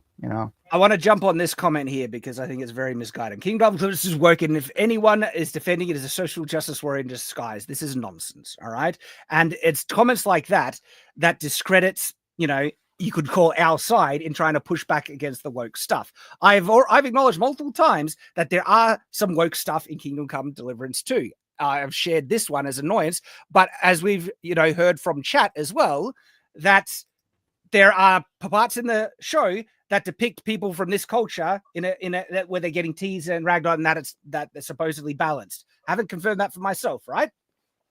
And so it's about being consistent. It's not about defending something that people are like, oh, no, I'm going to be freaking consistent with my standards. And my standard has always been, all right, do they share both sides? If they share the other side, right, in an equally kind of valid thing where that now, both, ends are depicted, that's not propaganda then. And is it woke if it's propaganda? Like, this is where we're kind of at the discussion where you brought it up, Mike. Most people identify woke as propaganda, but I think also some people identify it as anything woke if it's just like falls into the, I guess, actions that people from the woke side usually do, and therefore the Valerians being black or Michael Clark Duncan being black in Daredevil, that's woke. It's like I say no, that's where you've gone too far, and you're going to be discrediting and representing our side vastly worse. Well, I would say the Valerian recasting was woke, but it wasn't woke enough to hurt the show. Okay, now we get to the next point in the discussion: level of tolerance to wokeness. Right. Okay. Because I have lines like if it's in children's media, like zero tolerance. Okay. But in my own media, I'm not going to get fooled by woke propaganda. I'll see it and call it out. Okay. And so it's not a danger to me. The other side to it is that woke people do exist in the world. All right. And to have some measure of, their side in media, if we want our side, Christian values in media, represent everything like that, I shouldn't, try and eradicate people sharing their values in their own media either. If it goes too far, I won't consume it. But if it's only for instance, Mario movie is a good example. Mario movie has undeniable, I would almost call near woke propaganda elements of girl boss stuff. Have a look at Peach. You watch a Mario movie very closely with Princess Peach, right? She is nearly a Mary Sue. She is nearly perfect. She is showing up Mario pretty much constantly. And Mario's played off as a bit of a goof. Pause you right there. A Mary Sue is someone who gets these powers or whatever, these skills out of the blue and is automatically really good at it. Princess Peach had been running these courses and stuff since she was a little kid. Mario, it was his first time. There's a scale of Mary Sue-ness, and I think she falls further on that scale, right? The fact that she saves Mario at the end, I think she's the one that throws in the star or something like that. It's been a while since I only watched it once. And I've talked to very seasoned and published authors and stuff like that who've agreed with me. They're like, yeah, look, I've seen the Mario movie and I see she's clearly a bit of a girl boss. The fact that she shows Mario up undermines some of Mario's progression. It would have made for a better story if she had some bit of progression where she needed to learn and become stronger as well. I'm not saying she's nearly as bad a girl boss as Captain Marvel or anything, but there is definitely epitome of girl. Yeah, there is definitely, and I would say undeniably, girl boss elements in the Mario film. But you know what I also said? It's harmless. It's a very small part of the film. Doesn't really ruin potential enjoyment for it. It's not it's not blatant propaganda. And you can check my Mario review. I say it's like I'm happy for my children to watch it. Okay, it did not pass my level of too much to tolerate. It was like, look, it's mostly harmless, and as a result, in isolation, doesn't bother me. Okay, it's clearly got those elements in there, and I will point them out. But I don't think it's actually going to have the negative impact or propaganda kind of thing that people, might be concerned. And so that's kind of an example of where my tolerance level is, right? If it's mostly you can ignore, or if you can just skip it, and if it's balanced out with other things, I can generally tolerate some woke stuff more than other people, especially if it's got the other side depicted. Like House of the Dragon shows masculine virtues and elements in characters regularly. All right. It's not just like all men are bad. They show the women doing some friggin' terrible stuff in that show. Okay. And so it's not a just men bad show, where in contrast, the Barbie movie is basically a man hating film entirely. It's insanely, feminist woke bullcrap, right? Yeah, but it was great. Here's a goodie. See, this is what I mean, right? Barbie passes my level of... They accidentally went all the way around the bend. And then exposed themselves. That's the best part about that, is they owned themselves. And they didn't realize by being too woke. They went so woke, like... The Barbies are happy when patriarchy comes into Barbie land, and the way that the good Barbie frees the brainwashed Barbies who are all happy under the patriarchy is to feed them feminist propaganda, which makes them miserable and dissatisfied and unhappy.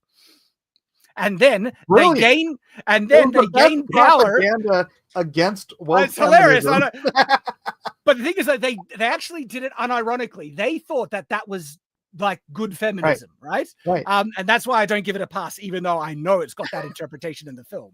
Okay, because at the end of the film, it matters. The Barbies take power from the patriarchy and Kens by manipulating them with sexual appeal to rob them of their vote. Then they vote the Kens out by just manipulating them to not be able to vote. So it's not a fair election. They gain power that way. And then when they're in power, they choose to continue to oppress the Kens and not give them equal representation in the law. Like, it's amazing. But that's the message of feminism, that they want to gain power and to oppress men who they see as their oppressors. Yeah, and it was like the Scooby-Doo Hood Off movie. It's like, wait, this is feminism? But here's the Barbie, I can't stand. That's beyond my tolerance level. But because it has the kind of the face off, you seem to like it a bit more. You're willing to give it a bit more of a pass. Well, I've only seen it once, but man, it was okay. So here's the thing, right? People have different tolerance levels, and if Kingdom Come Deliverance 2 is past your level where you were like, nah, and I've acknowledged it's got elements in it, even though I think they're a bit more balanced. Okay, if it's you can't stand it and you think it's too far, perfectly fine. Don't play the game. Okay. Yeah, I'm not doing that. Yeah, but for Kingdom Come Deliverance 2 specifically, right? If I was enjoying the game, it was actually like, maybe I'm not stop playing it right, but if it was a more enjoyable game I was really engaged with, this wouldn't pass my tolerance level. I'll be out of here. It's like, okay, I can avoid the other stuff. It seems to be balanced, and like I said, the game depicts the medieval world in a very based way. Like, there are medieval cultural elements that the game has in there that is not progressive or woke by any means, right? They remain true to many cultural things that is true to the period that modern day feminists would friggin' lose their crap at. Okay, and so there is balance there. It's not, to me, I don't see it as nowhere near unhinged woke propaganda. Not by no means. And the criticism that it has it has child sodomy in it is unbelievably dishonest. We have more people here, right, than when I explained it before. So let me re-explain it for those people that missed. Okay. The claims that Kingdom Come Deliverance 2 has child sex in it is based on one of the most disingenuous lies, like, I probably not the worst I've seen, but it's pretty bad, honestly, where and I'll explain it. So there's a character named Hans in the game that has a historical there's a codex in the game, which has background and lore. And that codex references the characters, the real historical people that the characters are based on. And the real historical Hans Capon or someone like that is based on, in the canonical period of the game, the year it's based in would be 15 years old. Okay. But this is a fictional interpretation of that character, as proven by the fact that there are other codex entries of characters in the game that are alive that, according to the codex, are dead. Okay. And so the codex is not meant to be 100% reflection of what the characters are by any means. It's so obvious that it's not. It's sharing what the historical actual sources are. And the game is a different kind of fictional interpretation of it by the fact that there are characters that were dead historically that are alive. And what strikes me as so disingenuous about this, right, is, if you're just being honest, just look at Hans, the character. I should look him up on things. So, Kingdom Come Deliverance to Hans. Okay, so I'll just grab an image of this bloke here. Open it, new thing, bring it over. Hans Capon. You can't really see it too well. There's this guy. Well, I get a bigger image. You can barely see him. That's a pixelated crap image, right? It's like, he's not 15 years old. Especially, you hear his voice. He's got a deep voice. It's like, and it's like, if you're just being honest and you look at the character, no way, like, no, literally no one assumed Hans was 15 when they played Kingdom Come Deliverance 1 or Kingdom Come Deliverance 2. He's not I don't enjoy the character. I would want him to, I tried to get him killed in the, when I was How old playing. did the developer say he is? I've heard that he's in his 20s. Like, look, here's another image of the two blokes. Let's try and get this image up. Sorry, I'll just jump over here. Share this. You see? Okay, says, I swear, officer, no way he looks 15. Like, I don't know how anyone could see this bloke and think, yeah, that's a 15-year-old. Now, we've already talked about the age of maturity in the medieval period a bit before in the stream. So it's people like, I found Hans annoying at the opening of the game. I like that I got to spar with him and I beat him. I riposted his butt lots. That's what I mean. Yeah, he looks freaking 30. Like, and so he looks 16. He looks 16, not 15. No, he does not look 16. He looks at least 15 and a half. It's at least 15 and a half, right? But the thing is, though, the people who are pushing that there is sodomy in the game, I think they know, or have at least by now been told the correct context, that the codex is not representing the actual game depiction of the character. And I think they're still pushing it. And I just find that really dishonest. There are valid points that you can criticize the game on. Be honest about it. It just makes, people pushing against the woke stuff. It makes us look really bad it makes us look like idiots. And there are caricatures of, progressive people trying to say, oh, the anti-woke, they will just call anything woke, which is book. And they try to say, one of their points of criticism they've tried to lob against this, if Lord of the Rings was made today, we would call the scene that has Eowyn taking on, the Oliphant and stuff like that, that we'd all call that woke and stuff. And it's like, no, there are multiple examples where we have a kick butt action female character, right? That is not a Mary Sue, that was not forced in and accept happily. My modern example that I always refer to is Alita Battle Angel. She is one of the most overpowered female characters, and I love that film. And so the criticism that, all the wokies, people like, anti-wokies, people like me that push back against the woke stuff, they would call anything woke, right? It's a nonsense straw man tactic that people who are, more progressive try and lob against this. But it's times like when they can actually catch out people pushing against the woke stuff, where they can catch people out in actual dishonesty, that gives those bullcrap criticisms more validity in their audience and what they're saying. And we should hold ourselves to a higher standard. All right. Be bloody honest when we're criticizing stuff. And I was very, very, upset, dissatisfied about this whole, claim that it's got, a child sex scene in the game. I'm just so if the developers came out tomorrow and said he was 15 and it's historically accurate, what would you say? And if they said there's two parts to that. If they said that Hans is 15, I would obviously eat crow and say Roman's like, why'd you freaking make him look like he's 20 to 30, right? That would be where my question is. But I've heard comments that Hans is clearly in his 20s. Okay.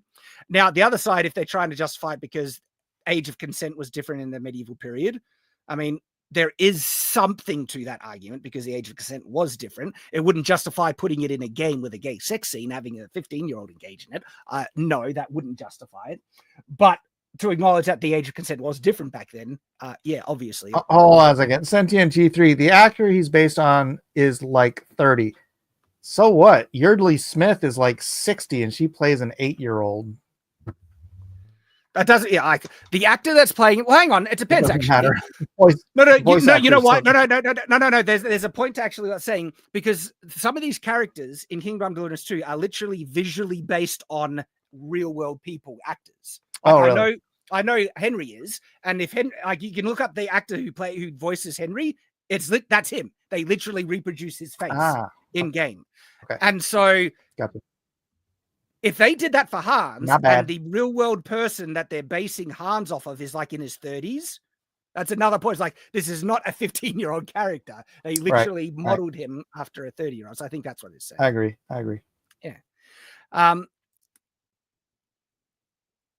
Yeah. So people are saying Hans and Henry look identical to their actors. Okay.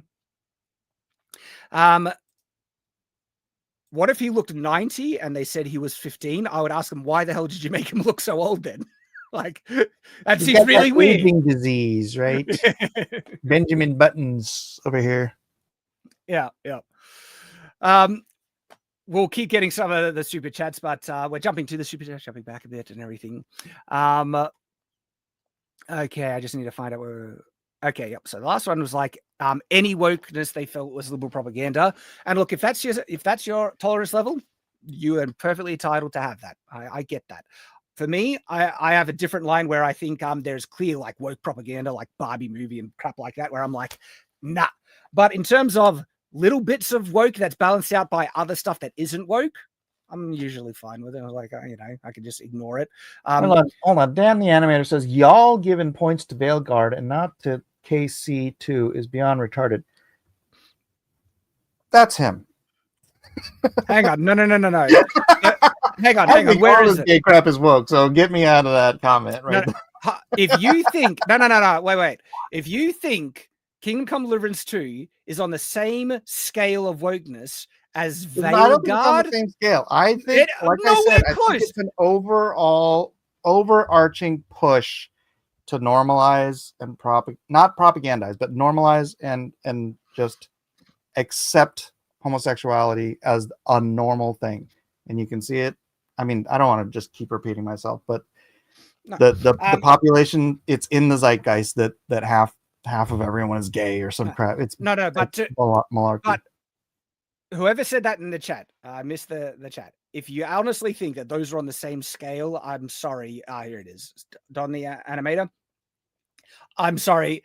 What you said is retarded if you're saying that it's on the same scale. Okay. And then it comes to what's your tolerance level. All right. Here is the reality. Woke people are always going to be in the world. All right. We're never going to get rid of them all. We can encourage and invite people to live by what we feel are higher standards. Okay. But you're going to have to find a way to get along with them. All right. And people will put in some of their, views in their own media. And so it depends, how subversive is it? How is it propaganda? How far is it balanced? Okay. Is it balanced with other stuff? And one of the things I think, like, because Brandon Sanderson, I have a video here on Night's Watch if he's woke or not. And yeah, I think he is, not crazy woke, but he is pretty woke. Okay. But I also say he's the type of, like, if people are going to be woke, he's the type of woke person we would hope all the woke people to be. Because he's one of the nicest people I've ever met. He is nowhere near part of the cancel culture bullcrap. People tried to cancel me when I consulted on Stormlight Archives 4. He wouldn't have a bar of it. Okay. He supports his friends and he loves having discussions with people he disagrees with. All right. And so there's a good example. Like, you're just making my point for me, man. We're boiling the frog and the frog is medium rare at this point. That's just the issue. Society. I mean, bro, I'm 53. So it's like, I remember before everybody accepted all of this, right? And it's just moved so far that even a majority of the younger conservatives, it's like, oh, well, it's just part of life. It's just part of life. It's like, bro, it wasn't part of life when I was a kid. You know what I mean? This is society moving to the left. And the more it moves, I'm just going to stand right here, right? I'm going to stand right here where I've been, when I was a kid, it wasn't normal. I was an agnostic and it wasn't normal, right? And then when I became a Christian, I understood there are moral rules and we should stick with them. And as society keeps going further left, like more, it's going to drag. What's that called? That zone in the middle, right? Where it's just everyone starts to accept more and more stuff that, it's And that's where you're at. And that's where no. This is where you need to. I'm going to be over here. No. This is where I think you need to also try and, I guess, make it a choice. Where is your line? Okay, because I know you believe in individual freedoms. I know you believe in free speech and stuff. And so I'm just not going to support it. That's perfectly valid. Like, dude, I'm on the same page with you. I'm not saying they should tear this down and take it away and not let anybody do it. I'm just not going to support it, and I'm not going to voice support for it, and I'm going to say they shouldn't have put that crap. What about I'm not going to force anybody's opinions, or I'm not going to, That's good. Yeah. So then, what about associating with? Like, I'm assuming you're happy to be friends. Like, if someone is really woke, right? I'm assuming you're perfectly fine to still be friends with them. Sure. Yeah. Okay. Good. Because there are a lot of people on the far left, right? Somebody can be really gay. I got really gay friends. That's not the same thing. I just don't want. You can't stop it. Society's going that way. I'm just saying. I'll be over here. Yeah. So hold our ground and everything. Because my point is absolutely. I feel I promote the Christian standard of living in peace with our fellow man. Okay. And to live in peace with our fellow man, there is a level of actual tolerance that we should practice. Okay. And the whole thing that, if people want to put gay stuff in media, they're free to do that. I don't have to partake in it. I don't have to watch it. I don't have to do that. No, literally, I don't have to do that scene in the game. I can skip it. Yeah. Hold on. We're Quandale Dingle says, if they're really woke, they won't be your friend. If you aren't really woke, it's a self-solving problem. Okay, no. There's a difference. Like he was saying, there's gradations here. You can have woke friends. You can't have SJW friends. SJWs are like when you tip over the scale to the point where you're so woke that you cannot fathom having anyone that disagrees you as a friend. And that is a self-serving problem. Yeah. Mm-hmm. Yeah. Self-solving problem. Hang on. I just gave the 1,000-year-old vampire waifu argument reverse. You basically said you're okay with watching child sex as long as they look like adults to you. Are you retarded? If that's what you think what my stance is, come on, dude. That's the whole that almost feels like the thing that Kathy Newman was doing to Jordan Peterson, where they heard something like, "Oh, so you're saying this," taking an extrapolation to an extremity from a point that I was saying that was completely different. Obviously, I'm not saying, and please don't try and put words in my mouth with that. That's just silly. Hang on, what? You cut off. You still there? Yeah. You hear me? Yeah, I can hear you now. You're cutting in and out. My internet might be dying.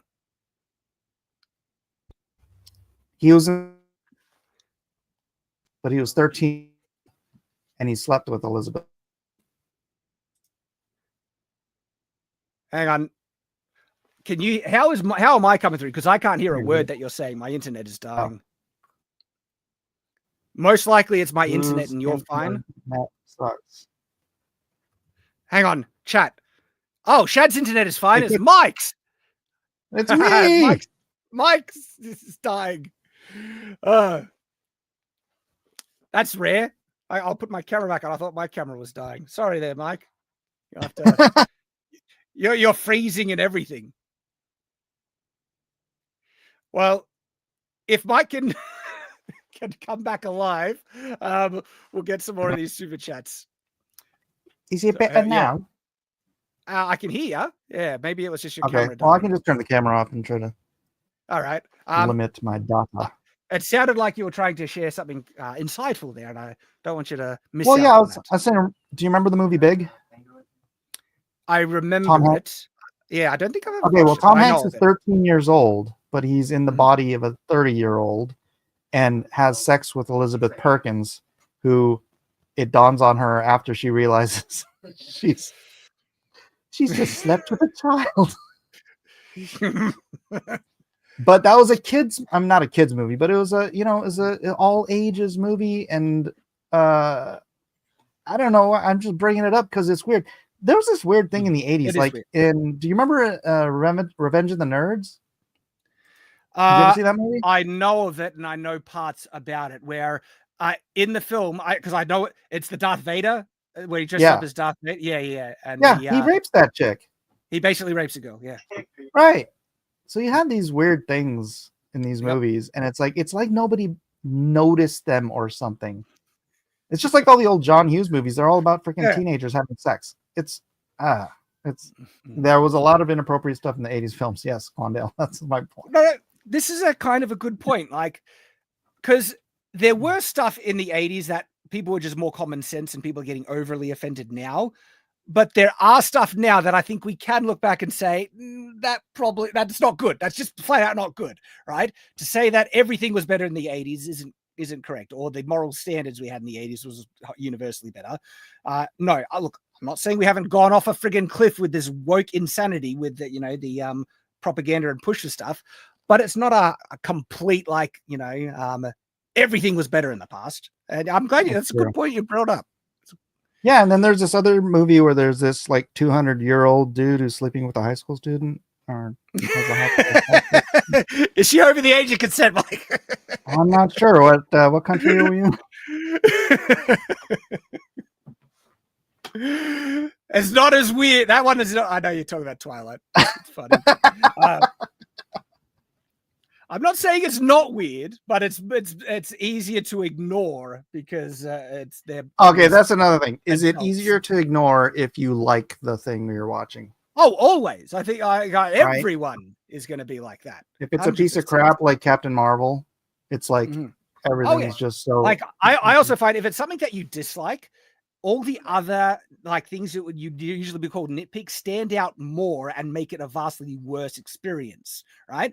But if it's something you're actually enjoying, because you're focused on what you're enjoying, the other things actually sometimes you don't even notice them because you're focused on the stuff you're enjoying. It's not they become speed bumps rather than walls. Well, right. I think this is a point in my own bit of credibility here because I've been talking about Kingdom Come Deliverance 2. In some ways I've defended it, some ways I've criticized it, but in the defenses, I'm not defending it because I like the game. I actually don't. I thought the game was mostly boring and I'm probably not going to play much more of it. Okay. So this is me trying to defend it because I'm a fan of the game.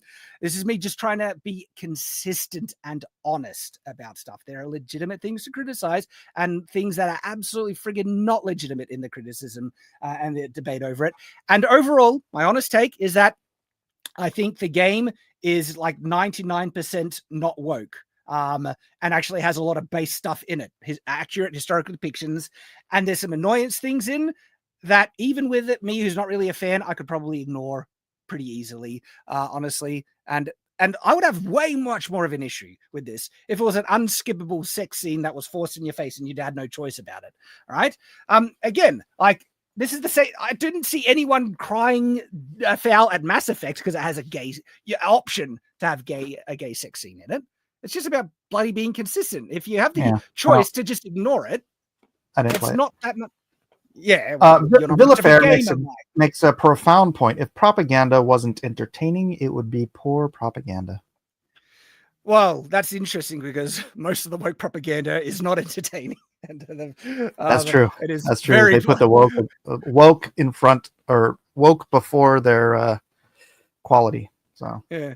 See, stuff like this, I don't actually think is a true equivalence. I know people bring it up, okay, but here's the thing. You don't if it's about support, perfectly valid. You don't need to buy it, don't need to support it, right? If you are aware of the propaganda, you're not going to be poisoned by it. It's not going to get you by accident.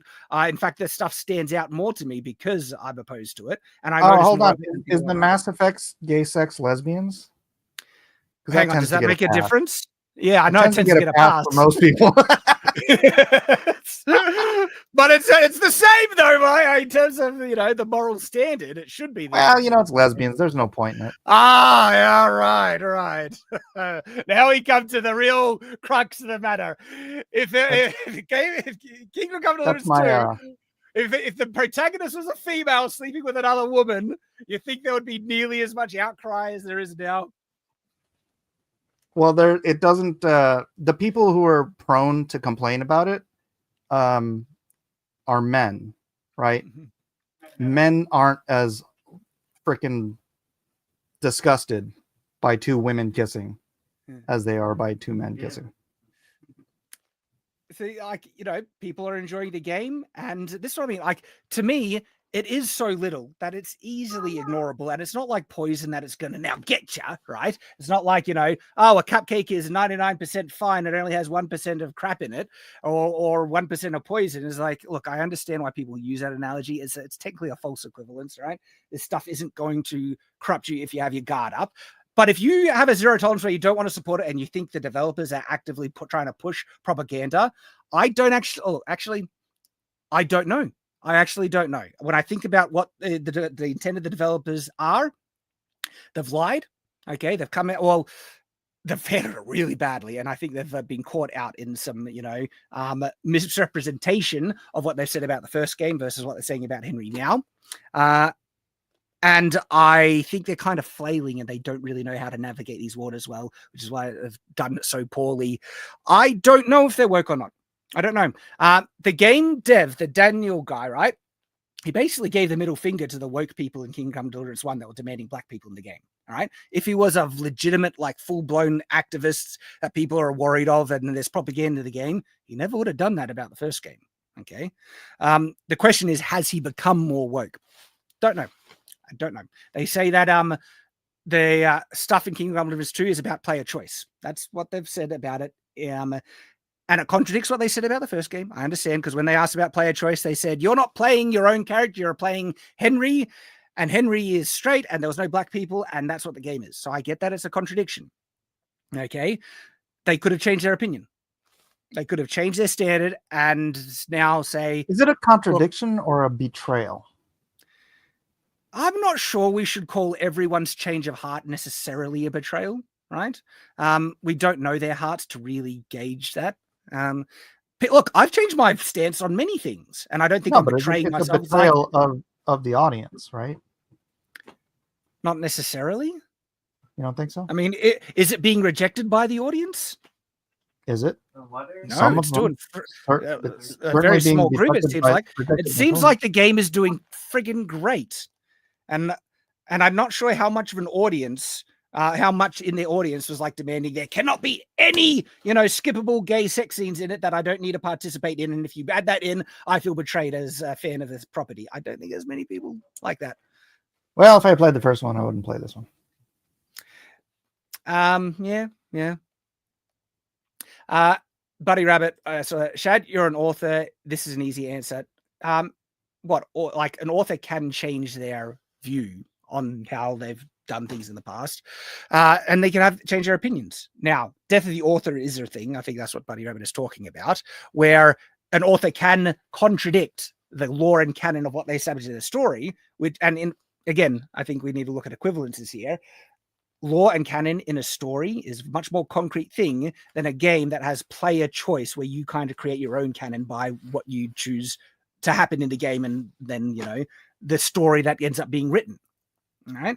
And so that's what I feel is kind of like the betrayal, because in the previous game, like you said, they said that's not what you're doing, but now in order to push this gay, I don't want to call it propaganda, but just this gay avenue, they've changed their whole dynamic on what you're playing in order to put they have not changed the whole dynamic. They've changed a very small thing. You just said before it doesn't matter. You're playing this character. You're not playing yourself. In terms of the perspective, you're playing yourself, and you can go diddle boys. Yeah, but they haven't changed the whole kind of gameplay experience. That's vastly... In fact, you can keep it identical. If you want to play Hans as a straight person, you absolutely can. There's no betrayal in that, because you get to choose to keep the canon accurate as you feel it should have been. And so in that sense, I don't see a huge, massive flip on that. Now, again, the reasons behind them making the changes, I don't know. I think they've handled it very poorly. I think it does contradict the way they were trying to claim, that what it was, where they're saying you're playing Henry, and now they're saying you can make Henry who you want. That is a flip. But in terms of the experience, you can keep the experience exactly the same. I don't see that much of a betrayal in the game, and I don't see most of the player base rejecting the game. Because we've seen massive amounts of player bases reject an adaptation or a sequel when the developers have actually betrayed something that's more fundamental to the game experience. Dragon Age Veilguard is a great example. They friggin' contradicted what the style of Dragon Age was massively, to the point where it failed. And I think there's a good example of a fan base that felt betrayal right there. These are not on the same scales between Veilguard and Dragon Age 2. Okay. Sentient G3 for $5 says, based on my own conversations with Muslims, the things that Musa says are word for word what Muslims will tell you. And I think this is referring to this character here. And yeah. I've heard some, Muslims say similar type of things. It doesn't mean it's historically accurate by any means, but I can see why, certain people have a cultural bias and try and depict their own heritage in a more positive light. People would probably accuse me of doing that for my own European heritage, because I try and share that in a more positive light, because it's usually dragged through the mud and belittled so regularly, and so many inaccuracies are shared about my cultural heritage in the medieval period, right? And so it depends about what is actually accurate or not. And it's not to say there wasn't necessarily you mean levels of science and stuff that was around in the Middle East. Absolutely, in the medieval period, they had some things. Didn't say they didn't oppress Christians or do some horrible things in their cultures in the period either. They did, right? It goes both ways. Same with the medieval period. There was uneducated portions of the population in both cultures, and there were educated portions. The issue I take is when they try and say, your medicine, physics, and astronomy all burned with Rome, and it's also limited. And it's like, hang on. There are some actual, pretty advanced stuff in the medieval period. So having said that, in terms of the specifics, the medicine was, herbology was actually surprisingly advanced, but medical surgery and other things were the whole theory of the humors. The medical theory of the humors is complete nonsense. Did you know? Mike, you're roboting again. I cannot hear. There's the car. All right, try again. This camera thing, man. I think it's because my son's playing his video games. Yeah, there's a carving. I remember learning about this in art history. There's a carving from Roman times of a limb, not amputated, but a black limb being sewn onto a white. They literally had to use two different, black marble and then white marble. They had put a leg on, and it's of the surgery. And I'm like, that's trippy. I don't know. Is this a fantasy, or were they seriously replacing people's limbs with? I do not know. I don't know. But in terms of there are points that you can point out where medieval medicine was pretty bad, but in other parts of the herbology was pretty good. Physics, that's far more complicated, because their understanding of physics and architecture was friggin' amazing. Astronomy, all right, that one. It depends, because people try and claim everyone in the medieval period thought the earth was flat. That's flat out false. There's multiple accounts of medieval people referencing the earth being round. Okay. Now, as to what planet revolved around what, that can get a little bit more muddy. But anyway, they usually just bring up, they were dumb in this areas, and so you guys are all, look, because this guy says, you're all barbarians. They're kind-hearted barbarians. Piss off. I hate that crap. Because that's just nonsense. Buddy Rat for $20 says, or maybe he's saying that because Mali was one of the wealthiest empires in existence at the time, Mansa Musa is argued to have been wealthier than most European kings. How fair is this complaint historically? Which complaint are we talking about specifically here? Mali. Well, is that the country where this guy is coming from? Sorry, Buddy Rabbit. We don't know the exact context of your super chat, but we appreciate you. Buddy Rabbit for $2 says, "I love you, chat. I love you, chat. No homo." Buddy Rabbit was talking about way back when they were talking about that black character, I believe. Okay. What the Egad, $5 says, propaganda. Vavra has negative view of Christians. Christians are not homosexual because it is a sin. Christians are not homosexual because it is a sin. Kingdom Governments 2 has a scene with two Christian boys having sex. All right, so I would want to hear direct quotes of Vavra saying that because, look, I've already come across some pretty big dishonesty about who said what and everything. I looked into some things and some things were correct, some things were not. Okay. I've looked into what the developers have said previously about the first game and things, right? And so if you're saying he has negative views on Christianity, I need to see the direct reference. All right. I can't just take someone's word on the internet for that. Now, by the way, Christians have been gay in the past. All right. They would try and hide it, but there's quite a couple of examples, even in the clergy, historically, of Christians being gay. Okay. So it's not out of the realms of historical accuracy for that to be a thing. As to how it was received, it is out of the realms of theological accuracy. It's in terms of if it's permissible under the laws of God, Right. but in terms of it existing historically, gosh, there are multiple accounts of gay people in the medieval period. In fact, one was like I think he was one of the kings. I forget which country, but anyway, he was basically, it was almost like an open secret that everyone kind of knew he was gay, and they kind of mocked him and teased him for it behind the scenes, but they kept it as like this, open secret that it was the emperor wears no I believe pants King James was gay.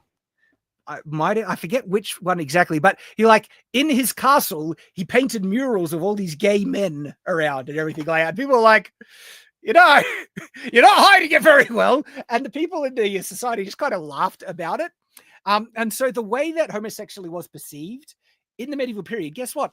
It isn't just a universal thing where it was always perceived one exact way, because the medieval period is a very vast, long time period over many different cultures, where different cultures perceived and had different practices all around. And it was a much more kind of separated. Like there was no standardization. All these, different countries, everything. People didn't have the internet to have cross-cultural kind of pollination, where they'd have practices and standards that ended up in some communities completely vastly different to communities the other way. And they would interpret, guess what, biblical scripture and Christian practices very differently as well. To say that, they all did this way because the Bible says this way. Like, how many people were reading the Bible back then, everyone? Not as many as, you'd think. It was in Latin most cases, and translating it into the languages that people could read was a massive undertaking. There were gay people in the clergy at the time as well. And so, to say that you can't depict homosexuality in the medieval period because what didn't exist or it was always shunned is just historically incorrect. That it was not the case. It depends what culture and period you're focusing on. And there are multiple historical references you can actually point to as like, okay, that's a different kind of understanding than what the normal interpretation of homosexuality is. Are these historical characters, though? I know the one is the other? Based on historical people. I think a decent amount of them are. We don't know, Mike. We don't know. Well, actually, we might know of some, but I don't know who is what. SD0 for $10 says sexuality is a modern concept. There are only virtuous actions or unvirtuous actions. Unvirtuous actions are justified when incorporating the concept of sexuality. When you adopt sexuality, you lose. I disagree with that last part. Sexuality is perfectly fine in the right context. Okay, it's perfectly fine to have sexual relations and to lust after your own wife, and it's pretty darn clear about stuff like that. I think people can take a far more extreme interpretation of biblical scripture at times and become far too prudish. We saw this with the Puritan movement. They honestly believed listening to music was sinful. Okay, and many other overly extreme stuff that goes into my views on the satanic panic as well. Okay, I do not believe all sexuality is sinful, and I don't think the Bible teaches that in any means. We are commanded to multiply and replenish the earth, and that involves a certain act. But still, thank you for the super chat. Appreciate you sharing your perspective. Shorty for $19.99 says, Shad, Kingdom Come Deliverance 2, Kingdom Come 2 has a brown dude in it that is too early, by 100 years. It also has an optional gay thing. It also has a couple of Jews in Gutenberg. Does that make it woke? No, the game is great. Take my money. There we go. And it's all about execution, intent behind it. What's the level? The entire video stream has been about that discussion. To cry, I like to say it's working. It's just because what? It has either a female main character who is overpowered and stuff like that. That doesn't necessarily make it woke. I love Alita Battle Angel. It's about execution. And I think there are some cases that might be like this one. Like, I do wonder, that really feels like, honestly, it was put in. Now, that is a common bit of nonsense propaganda that, crapping on and pulling down. But we already had a chat saying that's actually balanced out in other parts of the game. And so, yeah, there's a lot of context that you need to just try to apply to it. Payne Campbell for 5 Canadian says, Embracer gave the studio money. Leaked message said they asked for more gay options. Vavra changed the story. That's what upsets me. If that is true, yeah, that feels like caving into those consultancy groups and everything. I would need to confirm that. I appreciate, you're reporting it in the super chat, and thank you for the donation as well. I would want to confirm that personally before I was like, okay, yeah. But if it is the case, hell yeah, that'd be annoying. And that's a legitimate point of criticism right there, if it is true. Hello, Governor, for 10. I'm going to guess you pounds for that. I know, I get this. That is correct. Pounds and euros. I've reached extremely low tolerance levels for anything that has even a whiff of subversive crap. I understand that and sympathize with you 100%. I'm done giving money to people who want to destroy us, and the more low-key, the more sinister, in my opinion. Look, 100% valid, and I get that completely, and I'm fully there with you in some instances. In some, I have a different tolerance level. I'm like, and look, I don't know. I don't know the developers if they're on board with, the subversive stuff. My impression, if I was a gun to my head, I think they're just trying to make a game and navigate the waters of the modern day very poorly, and they've made some dumb mistakes and dumb choices. I think Dave Vavra guy, right? I think he actually is fed up with most of the culture war nonsense and is just trying to make a good game. And perhaps, maybe he did take money to put more gay stuff in, and that enabled him to get a higher budget. I don't know. I could see someone who is not trying to destroy, traditional values do that. It's like, I need a bit more money, and it's just more player options. It's not a big thing. I could see them having that perspective. Okay. I think you can find the people who are truly wanting to attack Christianity and they hate all white men and all this other stuff pretty easily, because they're usually quite outspoken about it. And when I find people doing like that, yeah, I'm like, well, screw that. I'm not going to touch anything that you do. Especially when, what can really sour me is when Mike, here's a question, and maybe this will get us on too much of a tangent, because I know we're already over 2 hours, right? Let's do. All right. You have a movie, and one of the actors ends up being a complete insane woke activist, hating all people, blah, blah, blah, blah, blah, right? Yeah. Is this the Avengers? There are multiple examples you can take. Even recently, people that worked on it's come out that people who worked on Dragon Age Valguard are now working on the next Ghost of Tsushima game, which is Ghost of Yotai or something like that. And people are like, flipping hell. And it comes out where someone who is a voice actor on something, and they're an insane woke activist, right? Who said some really disgusting crap.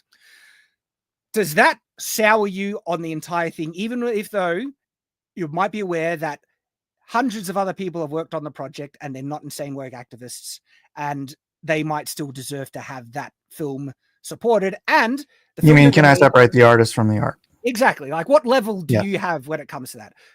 I am conflicted, because sometimes when I hear an actor or person that worked on it, director or something like that, say something really disgusting, that can sour me to the point where it's like, I'm not even going to take a second look at this piece of crap now. But it might not be a piece of crap. It still might actually be a decently well-made, bit of media. And I think that... No, you're right. I think that's probably where I stand too. It's like, generally speaking, no, because I know that it's an ensemble piece. You can't reject the work of 100 people because one person's a prick, right? But at the same time, it can very much sour me from, if I'm at all on the fence on wanting to see something, and I'm like, oh, well, that guy's in it. Okay, that's just one more reason not to watch it. Because I dislike Rachel Zegler so much that I'm not sure I could ever watch a film if I'm not reviewing it or doing anything, like just personally watch it for my own enjoyment if it has her in it, and it could be a great film, right? And maybe that's me going too far. I don't know, but I do not enjoy her as an actress. I don't think, and she's just such a nasty person, right? If she goes on a redemption arc, maybe that would make it more tolerable. Have you seen Brie Larson is kind of on a redemption arc? I haven't seen her actually come out and say anything, but I've seen tweets about this happening. I'm like, is this real? Yeah, it makes me wonder. Like, I think, look, I can't impose my standard. Sometimes, you take it by case, and you draw the line where you have it, where a lot of us are opposing this woke stuff. And right, like, are you never going to watch any of the Marvel and Avengers movies again besides Iron Man? This is a good question. This is why the super chat led me to this kind of discussion. A lot of anime that I really enjoy, the voice actors are insanely woke, like nutcases, right? And so you'll need to draw the line where you find. I don't think everyone is actually going to have complete zero tolerance on everything. Because we still like to be entertained and we still want to enjoy good media, even if it's made by people that might hate us, if it's still good, and even if it promotes good, virtuous things, right? Right, but if you're watching one of these movies and one of these actors gets to do a little 5-minute tirade against freaking Christianity. Yeah, I know. That could push you over. But it's only 5 minutes of the movie. I can skip it. Or are you going to be like, no, they put it in. I'm not going to watch it. This is what I mean, right? Like everyone will have their tolerance level tested, and and you're perfect. Like everyone is entitled to set that line where they want. And if it's too much for you and you don't want to support it, perfectly entitled, 100%. I support your decision, right? Yeah, I don't think I had to skip like 60 pages of Atlas Shrugged because she gives some stupid speech at the where I think it goes too far is when people who do feel like this is too far for them then try and criticize and attack other people who are on their side for still engaging in the media, and they're thinking you're supporting woke propaganda, and it's like, hang on, no, that was your line. It's probably stuff that you enjoy, right, that you're willing to give a pass on, that other people who do oppose woke stuff, that it's too much for them. Barbie is a good example. I can't stand that friggin' film. Okay. And so how about we not attack our own side, and we understand that some people are going to have different tolerance levels to this woke, subversive stuff, and point it out and just encourage and let people make their own choices. And I think that's a much better kind of way. Well, yeah, but this is the debate, right? It's like everyone's free to watch whatever they want, but wherever your personal line of what you will and will not support, that's up to you. I'm just making the case. I am just making the case that this is more subversive on a cultural level than just some simple piece of propaganda would be, just because the culture has moved writ large. You might have a point there. You might have a point. And I get what you're saying. And for me, like I said, this one is like pretty easy to skip and ignore, but it still might be part of a larger kind of infection. And if people want to people see it as that, and they're going to boycott it for him, 100% entitled. There are far worse things that is much better to like give an example of that subversive agenda, like Concord, like Vale Guard, where things are just gone off a cliff. And and everybody just be convinced of in your own mind what you are willing to support or promote, and just be there. You all have the freedom to buy or not buy or support or promote anything you do or don't want. One of my favorite animes is Rurouni Kenshin. It has one of the most wholesome and uplifting redemption stories in any media I've ever engaged with. It's so good. I think the creator of Rurouni Kenshin has come out of some pretty bad stuff.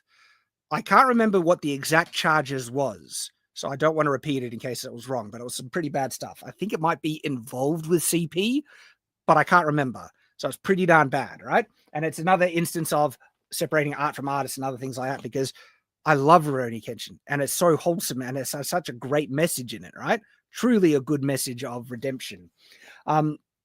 And I don't think I'm not going to stop enjoying that media. And I don't even know if those accusations are true, honestly, but even if they are, and the creator of it is a actual terrible person, right? I don't think that necessarily undermines the positive message in Rurouni Kenshin, and that it can stand on its own as a virtuous piece of media, you know? But I understand it if that ruins.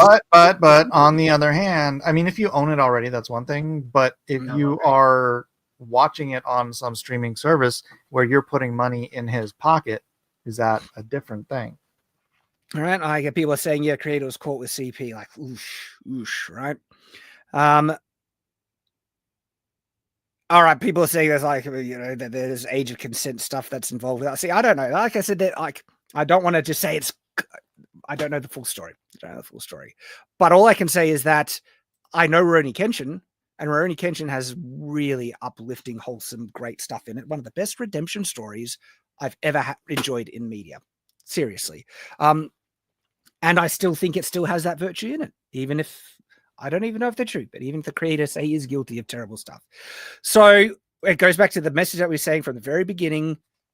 People are all going to have different lines. And if your line is at one point and you see people at our side that is on a different line, don't attack them for it. Especially if it's like such a gray area that is easy to ignore, like Kingdom Come Deliverance. I think it's a big difference between Kingdom Come Deliverance 2 and Veilguard. To say that those things are the same level of woke subversive propaganda crap is just blatant dishonesty. That is not true at all. Yeah, you can just say like hard disagree. Yeah. Also, there's a lot of base stuff in Kingdom Come Deliverance 2 that I've already seen in the small play that I have. Like, you know, only men are fighting in the wars, and it's a very real medieval world, you know? And so I see more of a balanced kind of depiction, even though there's some stuff in it that I gotta be very critical, that bothers the hell out of me. It seems to be balanced out by a lot of stuff that I really love as a medieval enthusiast and someone who loves the period. Jeremy the Cyborg $5 says the line between a woke girl boss and a strong female lead is whether the men are useless or useful. That is one of the lines. I agree. There are other lines as well, but yeah, how they depict the men around that female character is a big indicator. Yeah, Mario is the hero of Mario Brothers. He is played off as a bit of a goof in comparison to Peach a lot, you know, but he is the hero, even though he can't save Peach. He has to say he saves Luigi. They remove the trope of him saving Princess Peach in the film, and Princess Peach basically saves Mario at the end because if it wasn't for her actions, he would have been defeated by Bowser. So, you know, like I said, there's legitimate points of girlboss stuff in Mario, right? And I've also said it's mostly harmless. You know, if you're not looking for or paying attention to it, you won't even notice it. And so that's a great example of one that legitimately you can point it out, but it doesn't really do it. It's harmless. I'm not going to compare that the same as Captain Marvel, you know? They're on massively different scales. Yeah, it's not like you had Mario and Luigi banging in the back or something. Yeah, exactly. And it's not like, you know, it was forced in front of you and you couldn't skip it. Like, this is the fact that this is something you can avoid entirely in the game makes it a very small issue for me. Buddy Rap for $2 says, so I need to burn my Buffy DVDs. Got it. Wait, what? Why Buffy? What happened to Buffy? Buffy is like 16, I think, in the beginning of the show. And she's crushing on an older guy. And I think she even has sex with Angel when she's under 18. I don't know, but I can't remember exactly. You have to burn pretty much every 80s movie at that point. Yeah, basically. Like,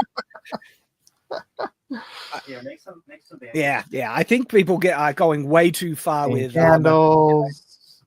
You know, like I think the modern age of consent laws are good. I think it's appropriate and a healthy thing for people to be mentally mature before engaging in sexual activity especially with older people. Absolutely. Wait, age of consent where? I'm talking about 18 years old. That's kind of the age of consent that most people agree on. It varies between countries, but 18 is the middle one that I think most. What is it in Australia? 18. Is it really? Pretty sure it is. I did actually double check that. It might be because in some countries I know it goes down to most countries have these Romeo and Juliet laws. So if you're 16, you're banging a 14-year-old, you can get away with it. Yeah. But like I said, I think it's a good thing that, you know, people are more mature before they engage in sexual activity. But that does not to say that there's a different standard in the past, even as recently as the 80s, very different standards. And Buffy is another one. Buddy Rap for $20 says, the written issue is the counterfactual probabilities of character choices. This isn't the same Henry. This is a retcon that forces Henry to have always had a probable propensity to be gay by necessity of narrative continuity, only if you play him as that way. The fact that you can play him completely in line with how he was depicted in the first game, I see it as less of an issue. I understand where you're getting at there, but if the issue you have as a player is that this is against continuity, I don't see the issue if you legitimately have the freedom to play him perfectly in line with the continuity that you would prefer. This isn't like someone changing a film that is forced that you don't have a choice to see it in any other way, where they change something in a film or TV show that is different to the source material, different to a previous sequel, where like what happened in what's that show that Elliot Page was in? That Umbrella Academy. She just appears in the game. Now she's trans because it happened. I never watched it. Like, it's not like that where you can't choose to not have that character change and contradict previous canonical depiction of the character. This is a video game where you literally have the choice to keep it exactly in the continuity that you want. So I see, again, a bit less of an issue. Holy crap. In Angola and the Philippines, the age of consent is 12. In Niger, Comoros, and Burkina Faso, it's 13. Maldives, in the Maldives, the age of consent can be as low as 9. I thought I only got as low as 14. Jesus, come quickly. Holy crap, that is horrifying. That I thought it got as low as 14 in some places. Friggin' 9? That's insane. That's nah. That's gosh, man. Buddy, you're up for $2. This is where Lit Dev would have shined for real. Missing Lit Dev. I'm sure we'll see him in the future next week. Sometimes, yeah, a 9-year-old thing would be a Muslim thing because that's how old Aisha was, and Muhammad consummated his 53-year-old self on his 9-year-old child bride. Some of those videos of 9-year-old girls being forced into marriage to these old men and they're screaming like they're being kidnapped is horrifying, dude. That is just terrifying stuff. And I find like the woke left are so quick to attack, people for well, it's funny. Sometimes they give the pedophilia stuff a complete pass and they ignore it, like what's going on in Hollywood. But then they also attack her. They're like, she looks underage, and even when because J. Scott Campbell got attacked because some of his females, like, have you seen his fairy tale female calendar that he made? Oh yeah, of that. Yeah, and so I even know the origin of it. Well, he drew fairy tale, female characters, aged up and sexified. And people are like, you're a pedophile because, some of these characters in the original canon are younger characters, even though he aged them up in his artwork of them, right?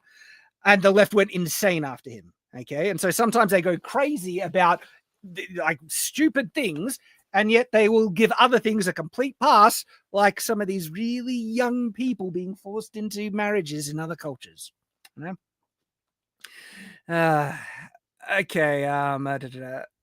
K Dolo, $5 says, what Musa said would get a Muslim beheaded in the 15th century Europe, yet Musa is tolerated by everyone.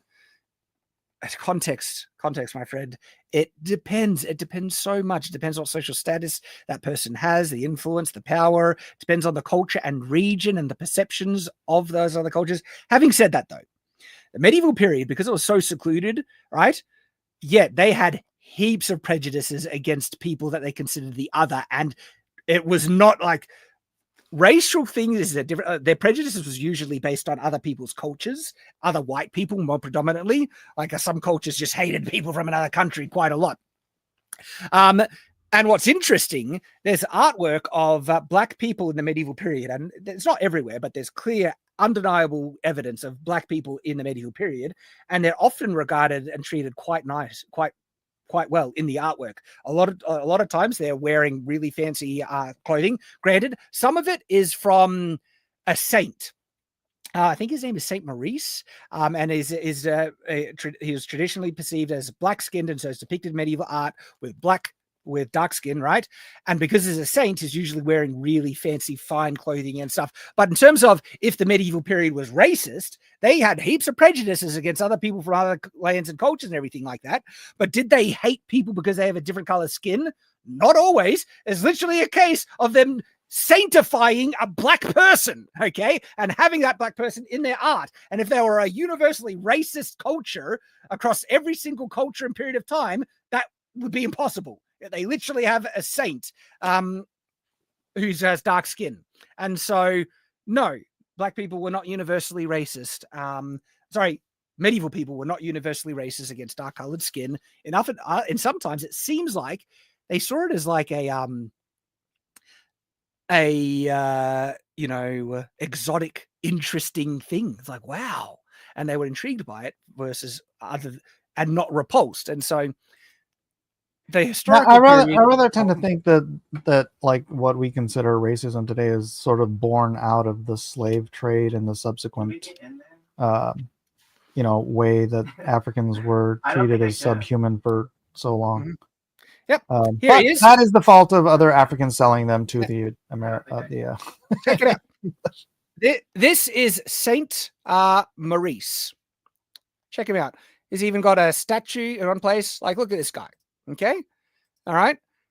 Would a racist country or region like literally, have a sainted, black person in their culture? And there are multiple artistic depictions of him. Okay. Look, I think there is some depictions of him being white because it's based on a historical figure. And I think he was someone who had some interaction with either an apostle or Jesus Christ. I forget the exact origin. But in most depictions, they believed he had dark skin. There's also Saint Moses the Black. He's not an early church father, but from Ethiopia. 330 to 405.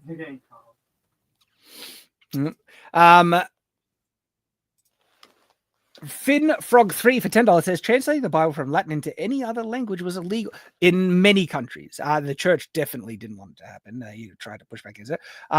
And punishable by painful execution for quite a long time. So yeah, there were multiple people that were put to death for it. Similar to owning the Bible if you weren't a church elite. Same with just reading the Bible. You will find that in most of these kind of standards people put to the medieval period, oftentimes did have exceptions in certain cultures, periods, and locations. Okay, it wasn't a universally enforced thing. There was no standardization. This wasn't like a single empire, vastly different things. And so you will actually find times in the medieval period when it was more okay for regular people to own a Bible, right? You always find exceptions to more common sense, even though this does actually seem to be a more common standard that was more enforced over a larger portion of the medieval period and regions.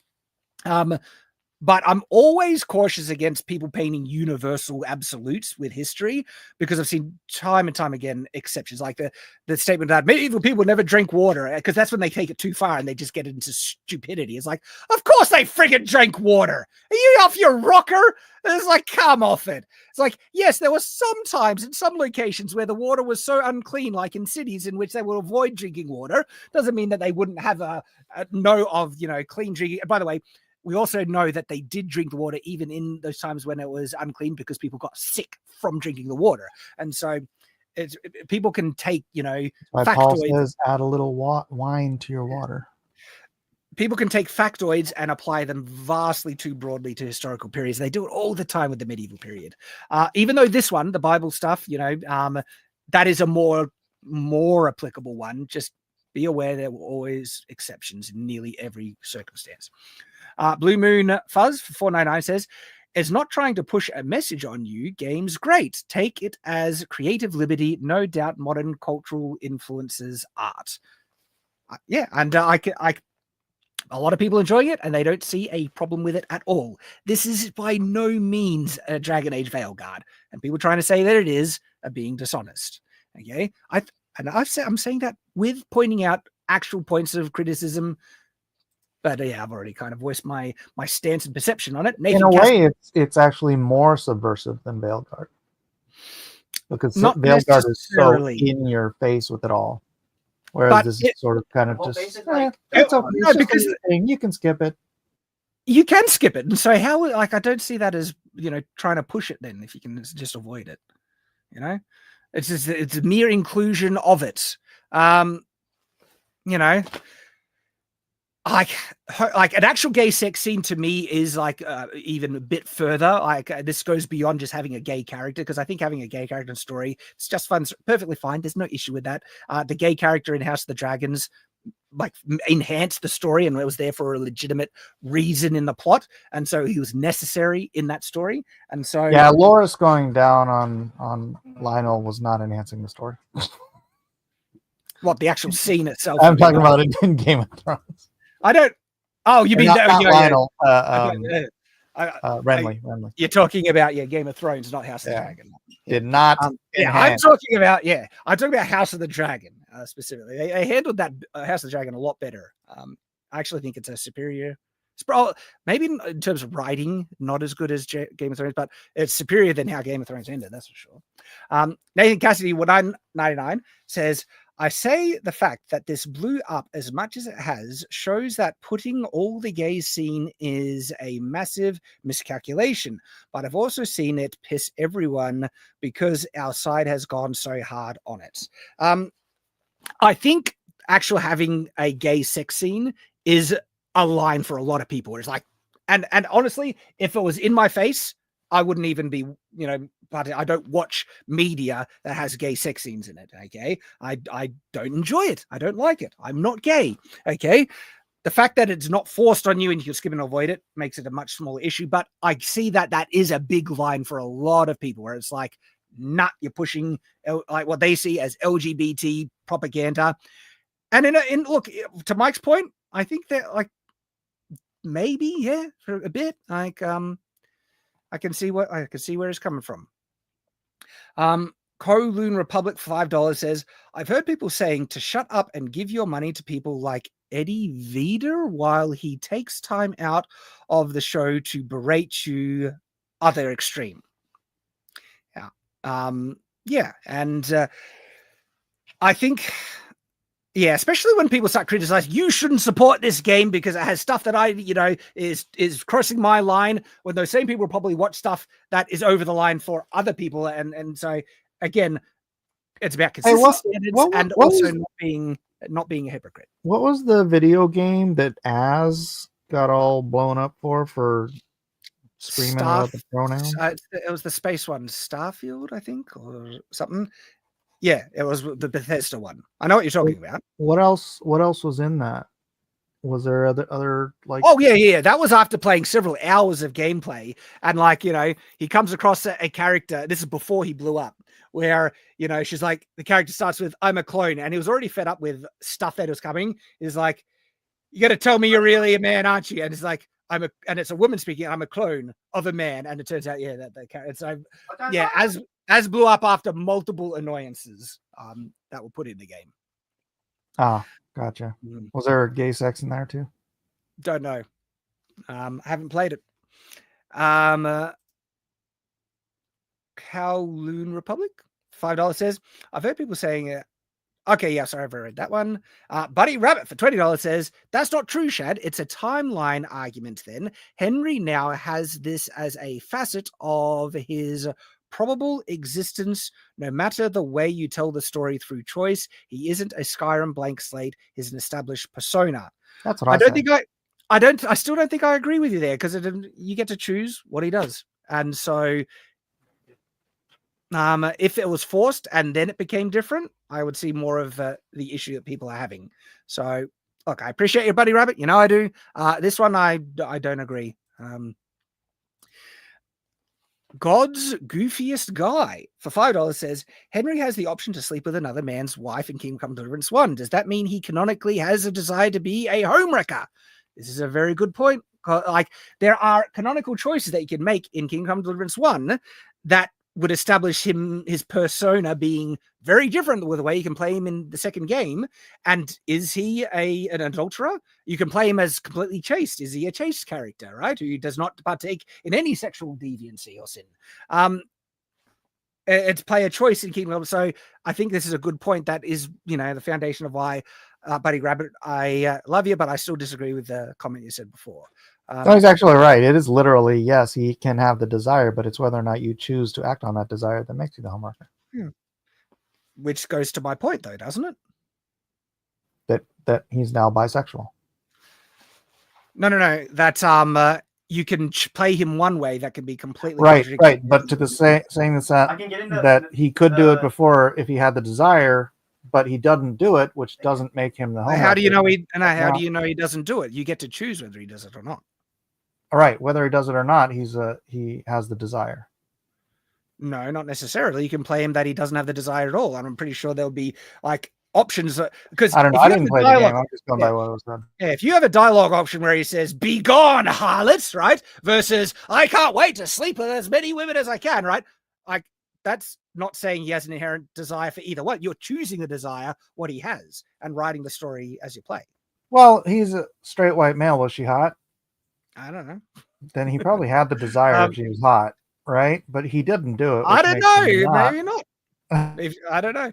Buddy Rabbit for $10 says, if you made an RPG including your book's characters being given divergent paths based on what you know their counterfactual responses might be, while keeping the story motion progress forward, part 1, and then $10 Buddy Rabbit part 2, that is something they have as potential outcomes in their conduct. Thus, if it becomes a stark contrast to how you portray the narrative prior in an RPG, this level of consistency matters. Buddy Rabbit final point for $10 again. Therefore, Henry retroactively now has had an eye potentially always for Hans. He isn't a silent protagonist with minimal background. This isn't an open world. It's a rooted narrative path.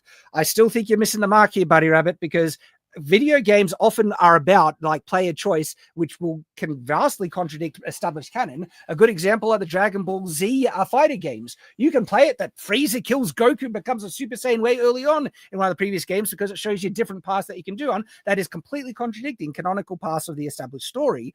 And that's the point of video games, to give players choice and freedom to play things differently. And so, like, the fact that you have the option to do things that are different to what the canonical character is supposed to be or has been established in the past doesn't portray, the story, especially if you get to choose how it goes. That's just my point. And I appreciate you, Buddy Rabbit. I get what you're saying. We just see differently on this matter. And then Kowloon Republic for $2 says, I mean Eddie Vedder, not Vita of Pearl Jam. Thank you. I still don't know who that is. You don't know who Eddie Vedder is? Really? No. You know who Pearl Jam is, right? I've heard of them. They make the music. He's the lead singer. Yeah. Oh boy, this has been like I said, a full topic that took us through the whole stream. But I think we've come to. I've pretty much shared all the points that I wanted to share about it. And I think we had a good discussion on the matter myself. And I never expected everyone's going to see eye to eye on this. Never expected that you and I would necessarily, but I think we actually agree vastly more. But we do have kind of different tolerances, clearly. And I think that's But it's more fun to talk about the stuff we disagree on. Yeah, it is actually. So I know you changed your image to Ken. And I get it, even though I still hate the movie. But I get it, because Ken is the best part of the movie. This is true. He's Knuff. Yeah, this is, I think, a fair point. Dark Intelligence. Let me enjoy games and stop shaming me for playing a game. I'm not a wokey, and I hate the woke. I think that's a perfectly fair thing. Hey, you go enjoy all the gay sex you want, buddy. No, don't shame him for it. I know you're joking, but I think everyone is actually going to have that one thing where they're willing to give a pass on because it's either something that they really love or they like or anything like that. And that's fine. Don't shame people for doing it. And maybe I'm giving Rurouni Kenshin a pass where other people wouldn't. But I love the anime so much, right? And so when some people do give something a pass because of whatever reason, and I think there are multiple valid reasons, don't friggin' attack people for it. We're all trying to fight for the same thing, We all hate the woke stuff. Yeah, like Shad is gay for liking Twilight. Maybe I should use that example more often. So yeah, again, final point is I think the whole Kingdom Come Deliverance 2 stuff is actually overblown. If it's still too far for you, perfectly fine. But I do think there are much more valid targets that we could all agree on much more. All right, everyone. Thank you for joining us on this live stream. Plenty of fun, good discussion. And look, I know some of you have disagreed with me, Buddy Rabbit. Don't worry, mate. Love you. Okay. We can disagree and still get along. That's what mature people do. Look at me and Mike. We oftentimes disagree on a lot of stuff. But we're friends, you know, we're able to do that. All right. So we will sign off. Appreciate everyone. And have a good one. And as always, stay on watch. We take the right one or the left one?